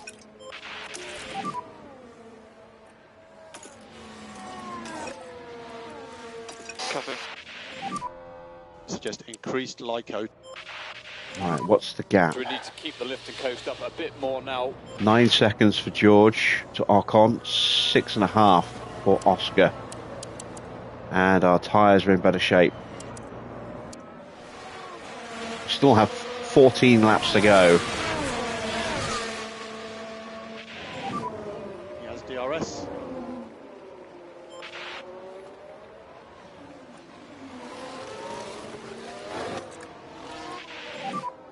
And this car ahead is Sonoda.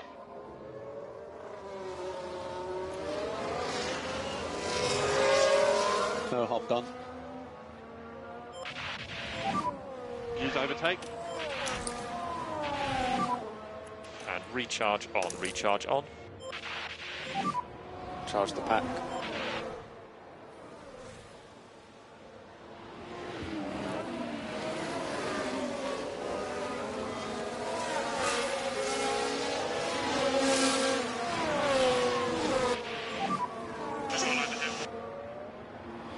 Solid work. Currently P4. So next car will be Piastri. The gap ahead of 1.5.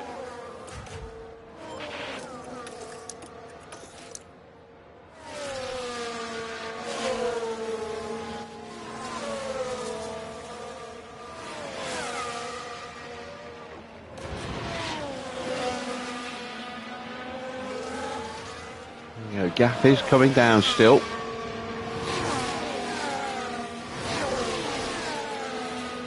Just get a little bit of extra battery back in the car. 0.4. There's still opportunities here. Recharge on.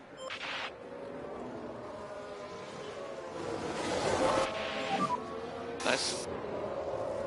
Good job. That is P3, your P3.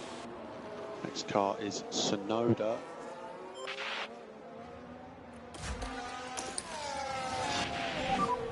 George recommend we start bringing the battery pack up.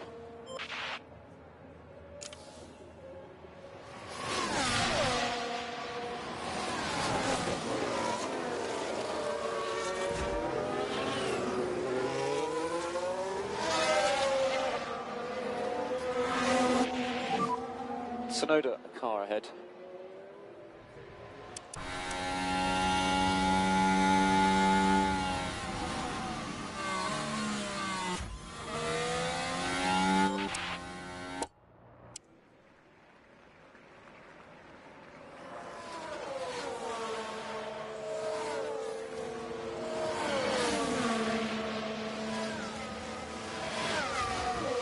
Right, we still have a bit of work to do. How's the tyre? And Ocon started to protect his tyres, so I'm going to do the same. So Oscar, we can look after this tyre. Yeah, copy. Let's get into the tyre cooling, please. Copy. Okay, Oscar, recharge on.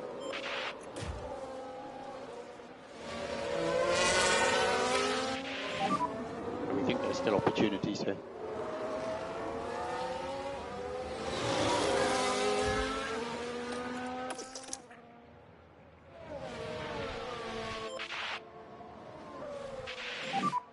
No, that we're driving as fast as possible.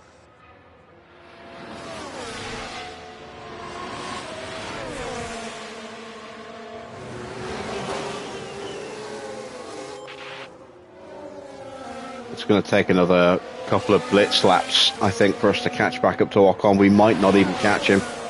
I mean, that Red Bull is the probably the best car. Okay, we don't want to lose too much time. We are very much not the best car anymore. We're still a very good car, but I have to say that the Ferrari is a better car than us.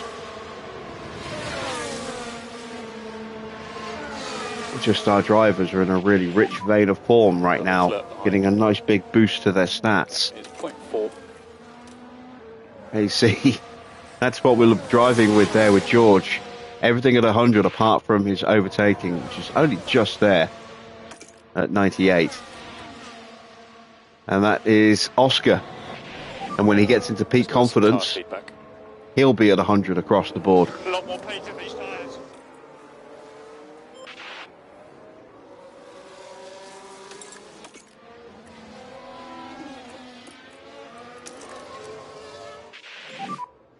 Overtake is available.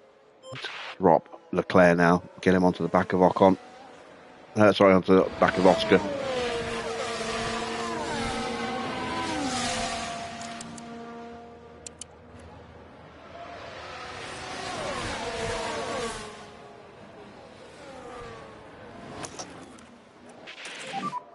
Overtake available. Copy.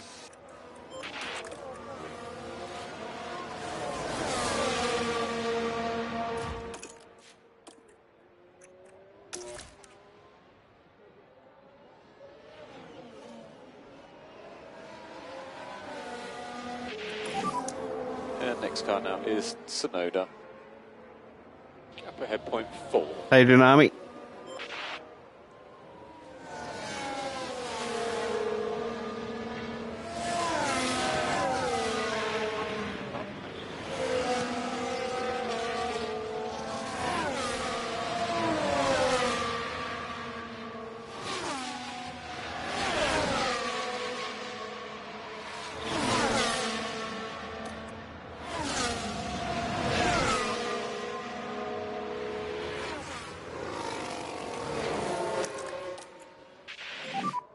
Overtake available.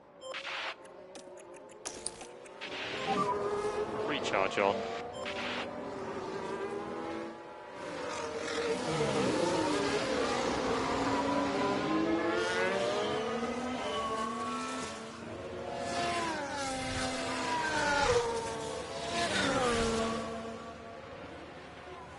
I'm tired, but otherwise good. How about yourself?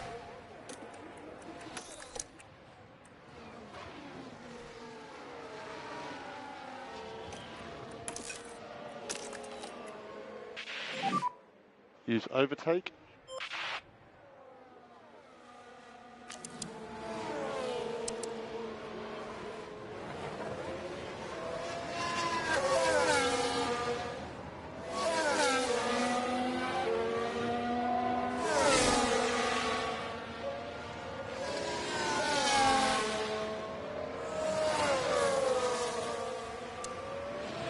I don't think we've got enough pace to beat Ocon today. We probably should have boxed earlier than we did to get onto the softs and then just protected them. We are going to take the fastest lap. I can't see anyone stealing that from us unless they box with like a lap to go. Well, maybe Ocon, if he goes for a flying push right at the very end, who knows. I think we're going to fall just short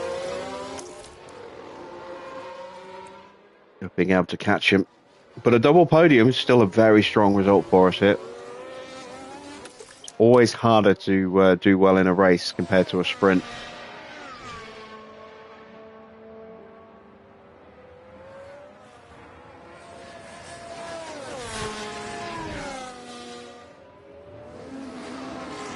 Wayne changing channels again.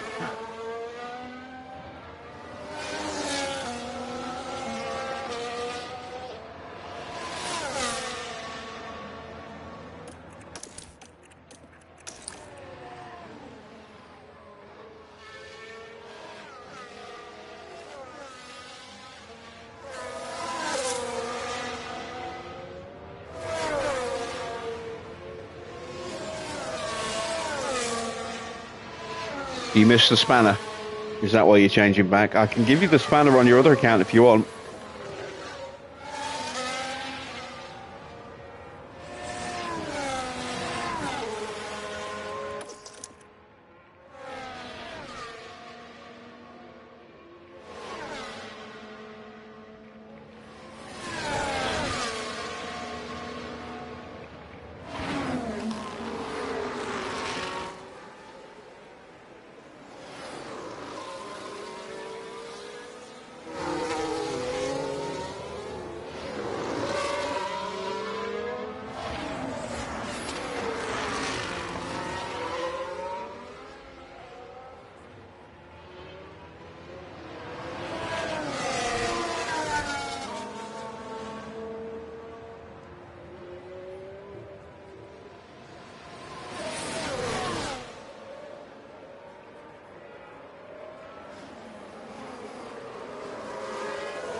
on me.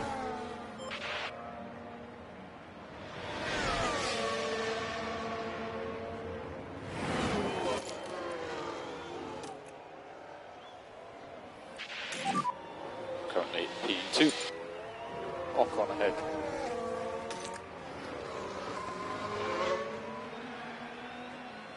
Piastri car behind.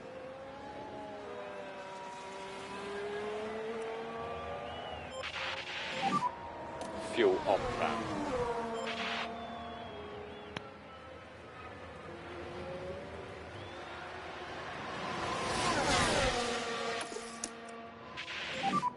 Recharge on, please.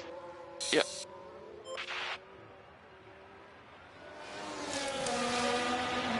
Right. Ocon's pushed his tyres a little bit more again. 5 laps remaining when you cross the line.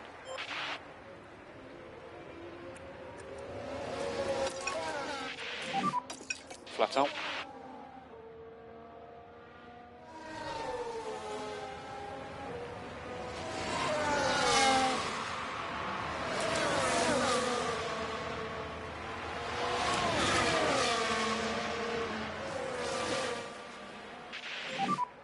Pack is high. Copy. Okay, recharge on is good. Copy.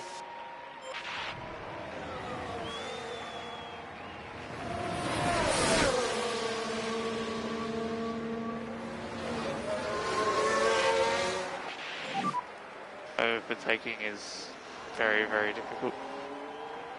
There are opportunities ahead.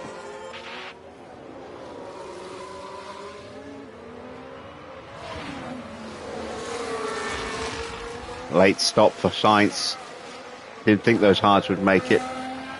Gone on to a set of mediums though.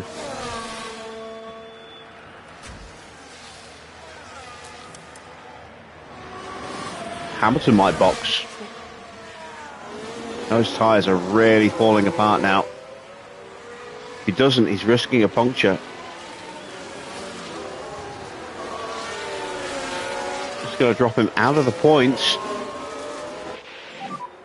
And he might just, if he boxes this lap, he might just have enough pace to get back in again.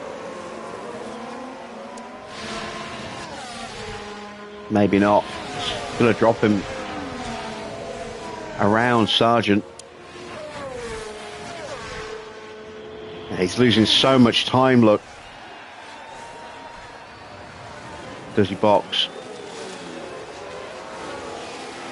Yes, he does.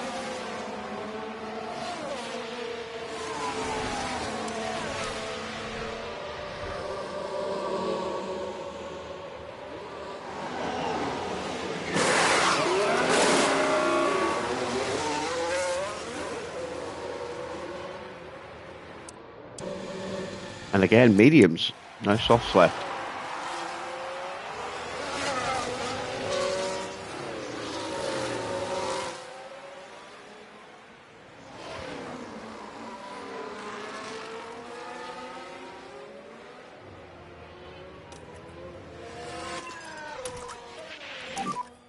Let's go flat out.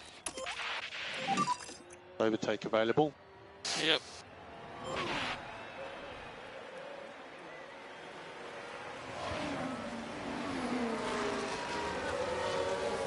Can we hunt him down? 6 seconds, the gap.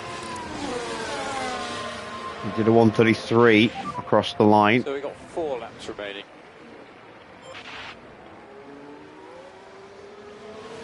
See what he does at the end of this one.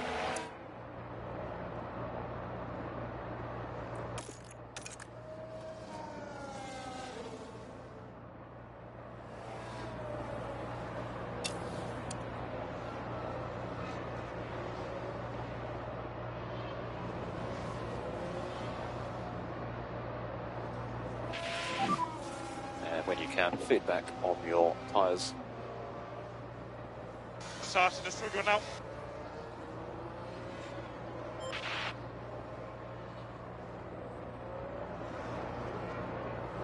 Oof.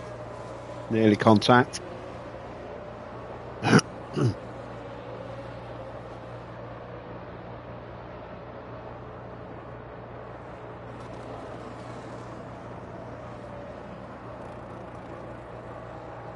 Both tripping over each other a little bit there in the middle sector.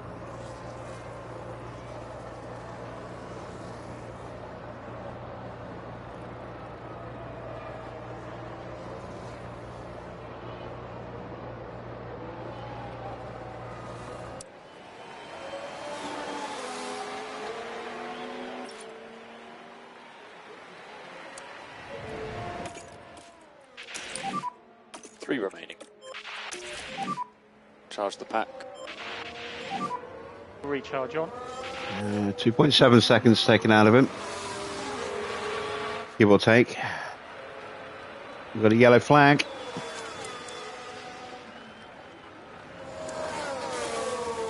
Stoffel running wide. That's not far in front of So us. we're heading now into turn 5. Oh no! Wide they go! Fighting with the car, just a little perhaps.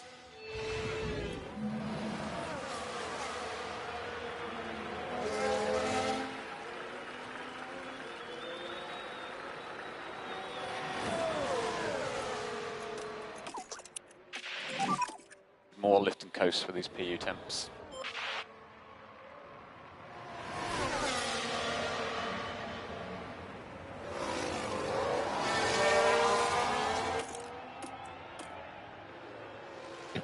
Hundreds across the board.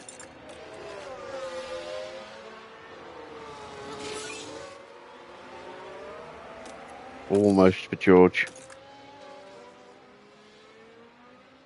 Gap is 3 seconds.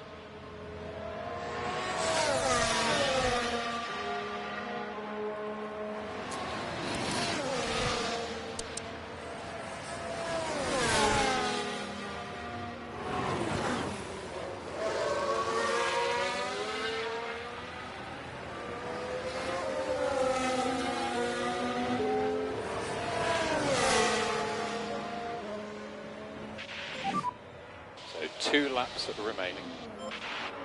Gap's going up. Arcon's just dumping everything he's got left. Yeah, I think we're going to have to settle for second and third, but look how much of a gap we've opened up to Tsunoda and Leclerc over the last few laps.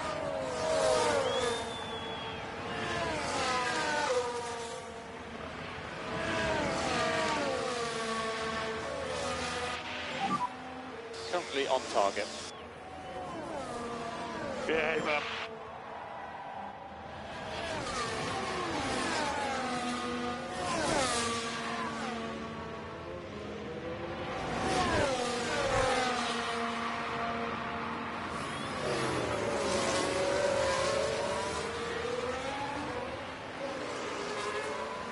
And Ocon's about to get DRS on the back of Van Dorn as well, which is going to push him even further ahead of us. I didn't really manage the tyres as well as I should have done in this race, although I was trying desperately to stay awake at one point. Woken up a bit and powered through. He has DRS. Not my best performance tonight, but happy to get a double podium. Final lap. Only way we're going to beat Ocon is if he makes a mistake. Leclerc's car escalates its fault. But it looks like they're carrying. Hamilton's currently in 14th. He's not going to get anywhere near the points.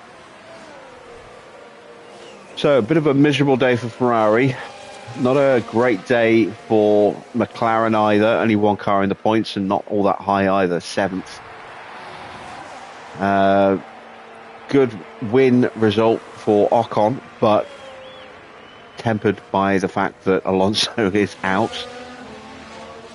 And we are going to get second and third. So we're going to have another gain of points over everybody else in the constructors.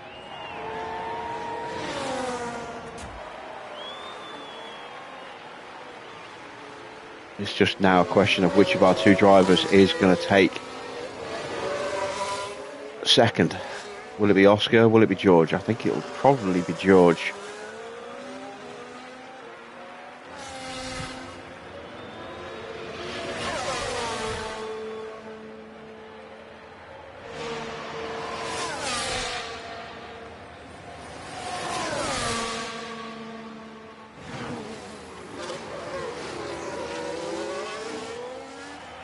Yeah, George takes the position, shuts it down. Ocon wins. Second for George, third for Oscar. And Ocon takes the win.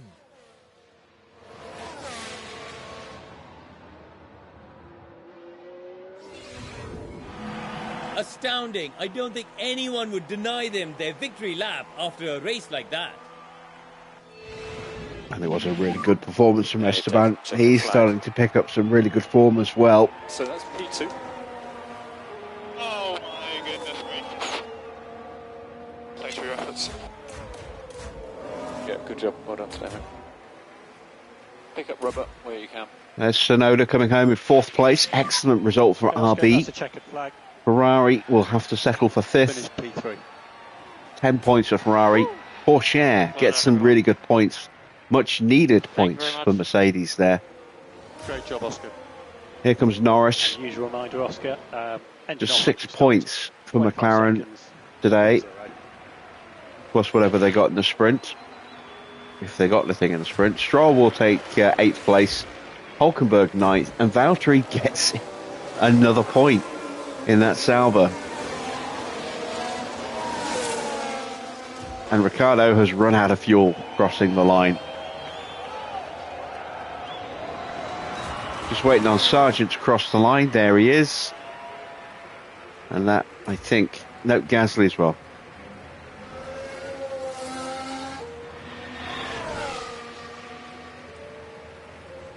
There we go. There's everybody home and hose. Ocon keeping the fight going. Have to say, George Russell looks excellent out there. What a fantastic result for the team who got everything right for this podium. They deserve nothing less. But just look at this. The overwhelming excitement for those celebrating this achievement. And up he goes, George Russell joining the podium lineup after a memorable Grand Prix. There's further delight for the team as they get to see both drivers up there together. And after a hot and sweaty Miami Grand Prix, I think this is as good a time as any to cool off.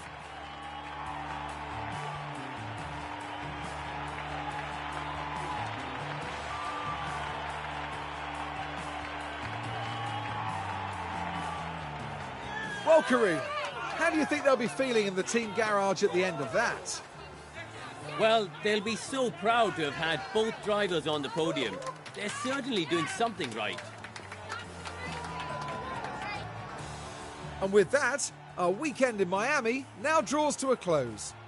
Now the teams will be looking ahead to Imola, where the season progresses with the Emilia-Romagna Grand Prix. Get ready for some fierce competition.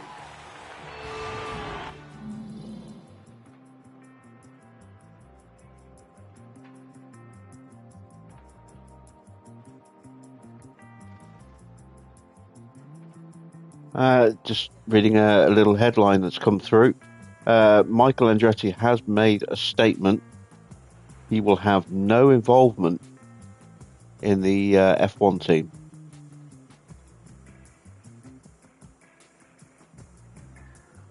His statement on social media basically said the Cadillac F1 team is made up of a strong group of people that have worked tirelessly to build an American works team. I'm very proud of the hard work they've put in and congratulate all involved on this momentous next step. I will be cheering for you. Yeah, Michael Andretti will have no role in the F1 team. Right, confirmation of the final result. Esteban Ocon gets the win ahead of George in second. Oscar in third. Sainz took the fastest lap away from me at the very end there. Yes. Sonoda takes fourth, up 4 places there. Then it's Leclerc in fifth, Porsche sixth, Lando in seventh, Stroll up 12 places to take eighth there. Then Nico Hulkenberg picking up a couple more points for Aston Martin, up 8 places to take ninth, and Valtteri up 8 places to fill the final points position in 10th. Then it's Ricciardo 11th, Lawson in 12th, Zhou in 13th, Hamilton in 14th, Sainz 15th in the end. Will not get the bonus point for that fastest lap. Max in 16th, then Perez in 17th, 18th for Sargent, 19th for Gasly, Stoffel 20th and a lap down. Then it's Fittipaldi 21st, and Alonso failing to finish his crash, bringing out a red flag fairly early into the Grand Prix. In the driver standings, 22 points over the weekend for Oscar. He loses a little bit of ground to Esteban Ocon. That gap has come down to just 13 points now. Solid points for George, helping him consolidate third, moving away from Leclerc there. He's now 26 points ahead and trailing Ocon by 17 points. Lando in 5th place on 67, pulls away a little bit from Lewis, who failed to score any points this weekend after 2 very bad qualifyings effectively ruled him out of any chance of getting points this weekend. Alonso picked up 5 points from the sprint, but none from the race. He's in 7th with 46 points. Then it's Bottas in 8th. Tsunoda up 2 places into 9th, jumping over Daniel Ricciardo and Carlos Sainz. Pourchaire also jumping up as well. He moves up 4 places into 11th. Sainz now down to 12th place. Stroll up 3 places into 13th, jumping over Gasly and Zhou and Verstappen. Hulkenberg also gaining his first points of the season. Then the non-scorers, it's 18th for Logan Sargent, 19th for Lawson, 20th for Van Dorn, 21st for Checo, and Enzo is 22nd. In the constructor standings, 48 points across the weekend for us. We pull out a 12-point additional lead over Red Bull in second. We have a very nice 66-point lead now over them. That is very good, very comfortable. Ferrari in third on 133. Then McLaren, just 9 points across the race weekend for McLaren. They're on 80. Sauber are in 5th place. RB jump up 2 places into 6th. Mercedes and Williams both dropping down a place into 7th and 8th respectively. And then 9th is Alpine. Aston in 10th get their first points of the season. They're off the mark. Haas in 11th, the only team yet to register any points. We did not make the leaderboard for the fastest lap, fastest pit stop. Let's see, we did a 2.5 and a 2.4. We had a 3-stop strategy, and we only actually made 1 stop. We got our first stop for free under the red flag. So not good enough, unfortunately, but what's that done to us in the standings? Well, we are a long way off, aren't we? Ferrari are top with 146. Red Bull move up into second over Mercedes with 116. McLaren are 4th. Alpine are 5th. Aston up 2 places into 6th on 26 points. Also on 26 points are us in 7th and RB in 8th. 3 teams tied at the moment on points.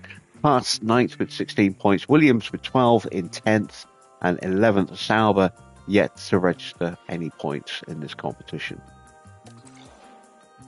We get our maximum payout for both drivers. That's another 1.37 added to the bank. Let's check our finances.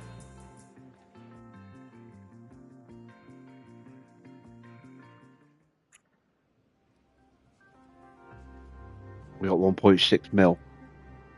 Not a huge amount. Investing in Christian Mansell again. Yes, absolutely. Oh wow, that's quite expensive. 600k. Yeah, why not? Why not? That's the 3rd time we've been able to invest in him. Would have been nice to be able to invest in Jack, but I don't think that's going to be an option, given that he's not even an F2 anymore. The cars come through unscathed. They did. Excellent news. Got 1 million left.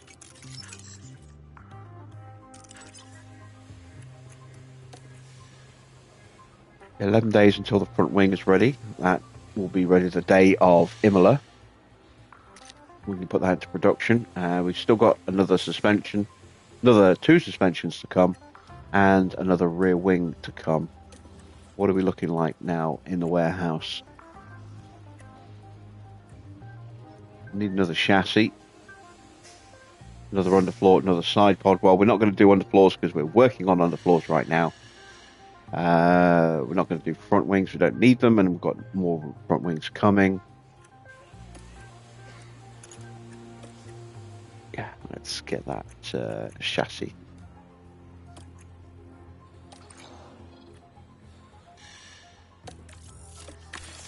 Go.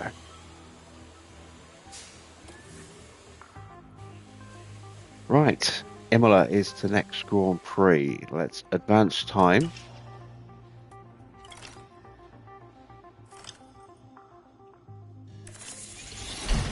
That is the spare rear wing.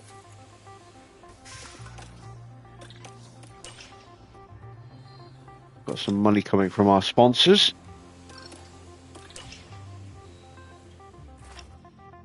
Just 3 mil, I think.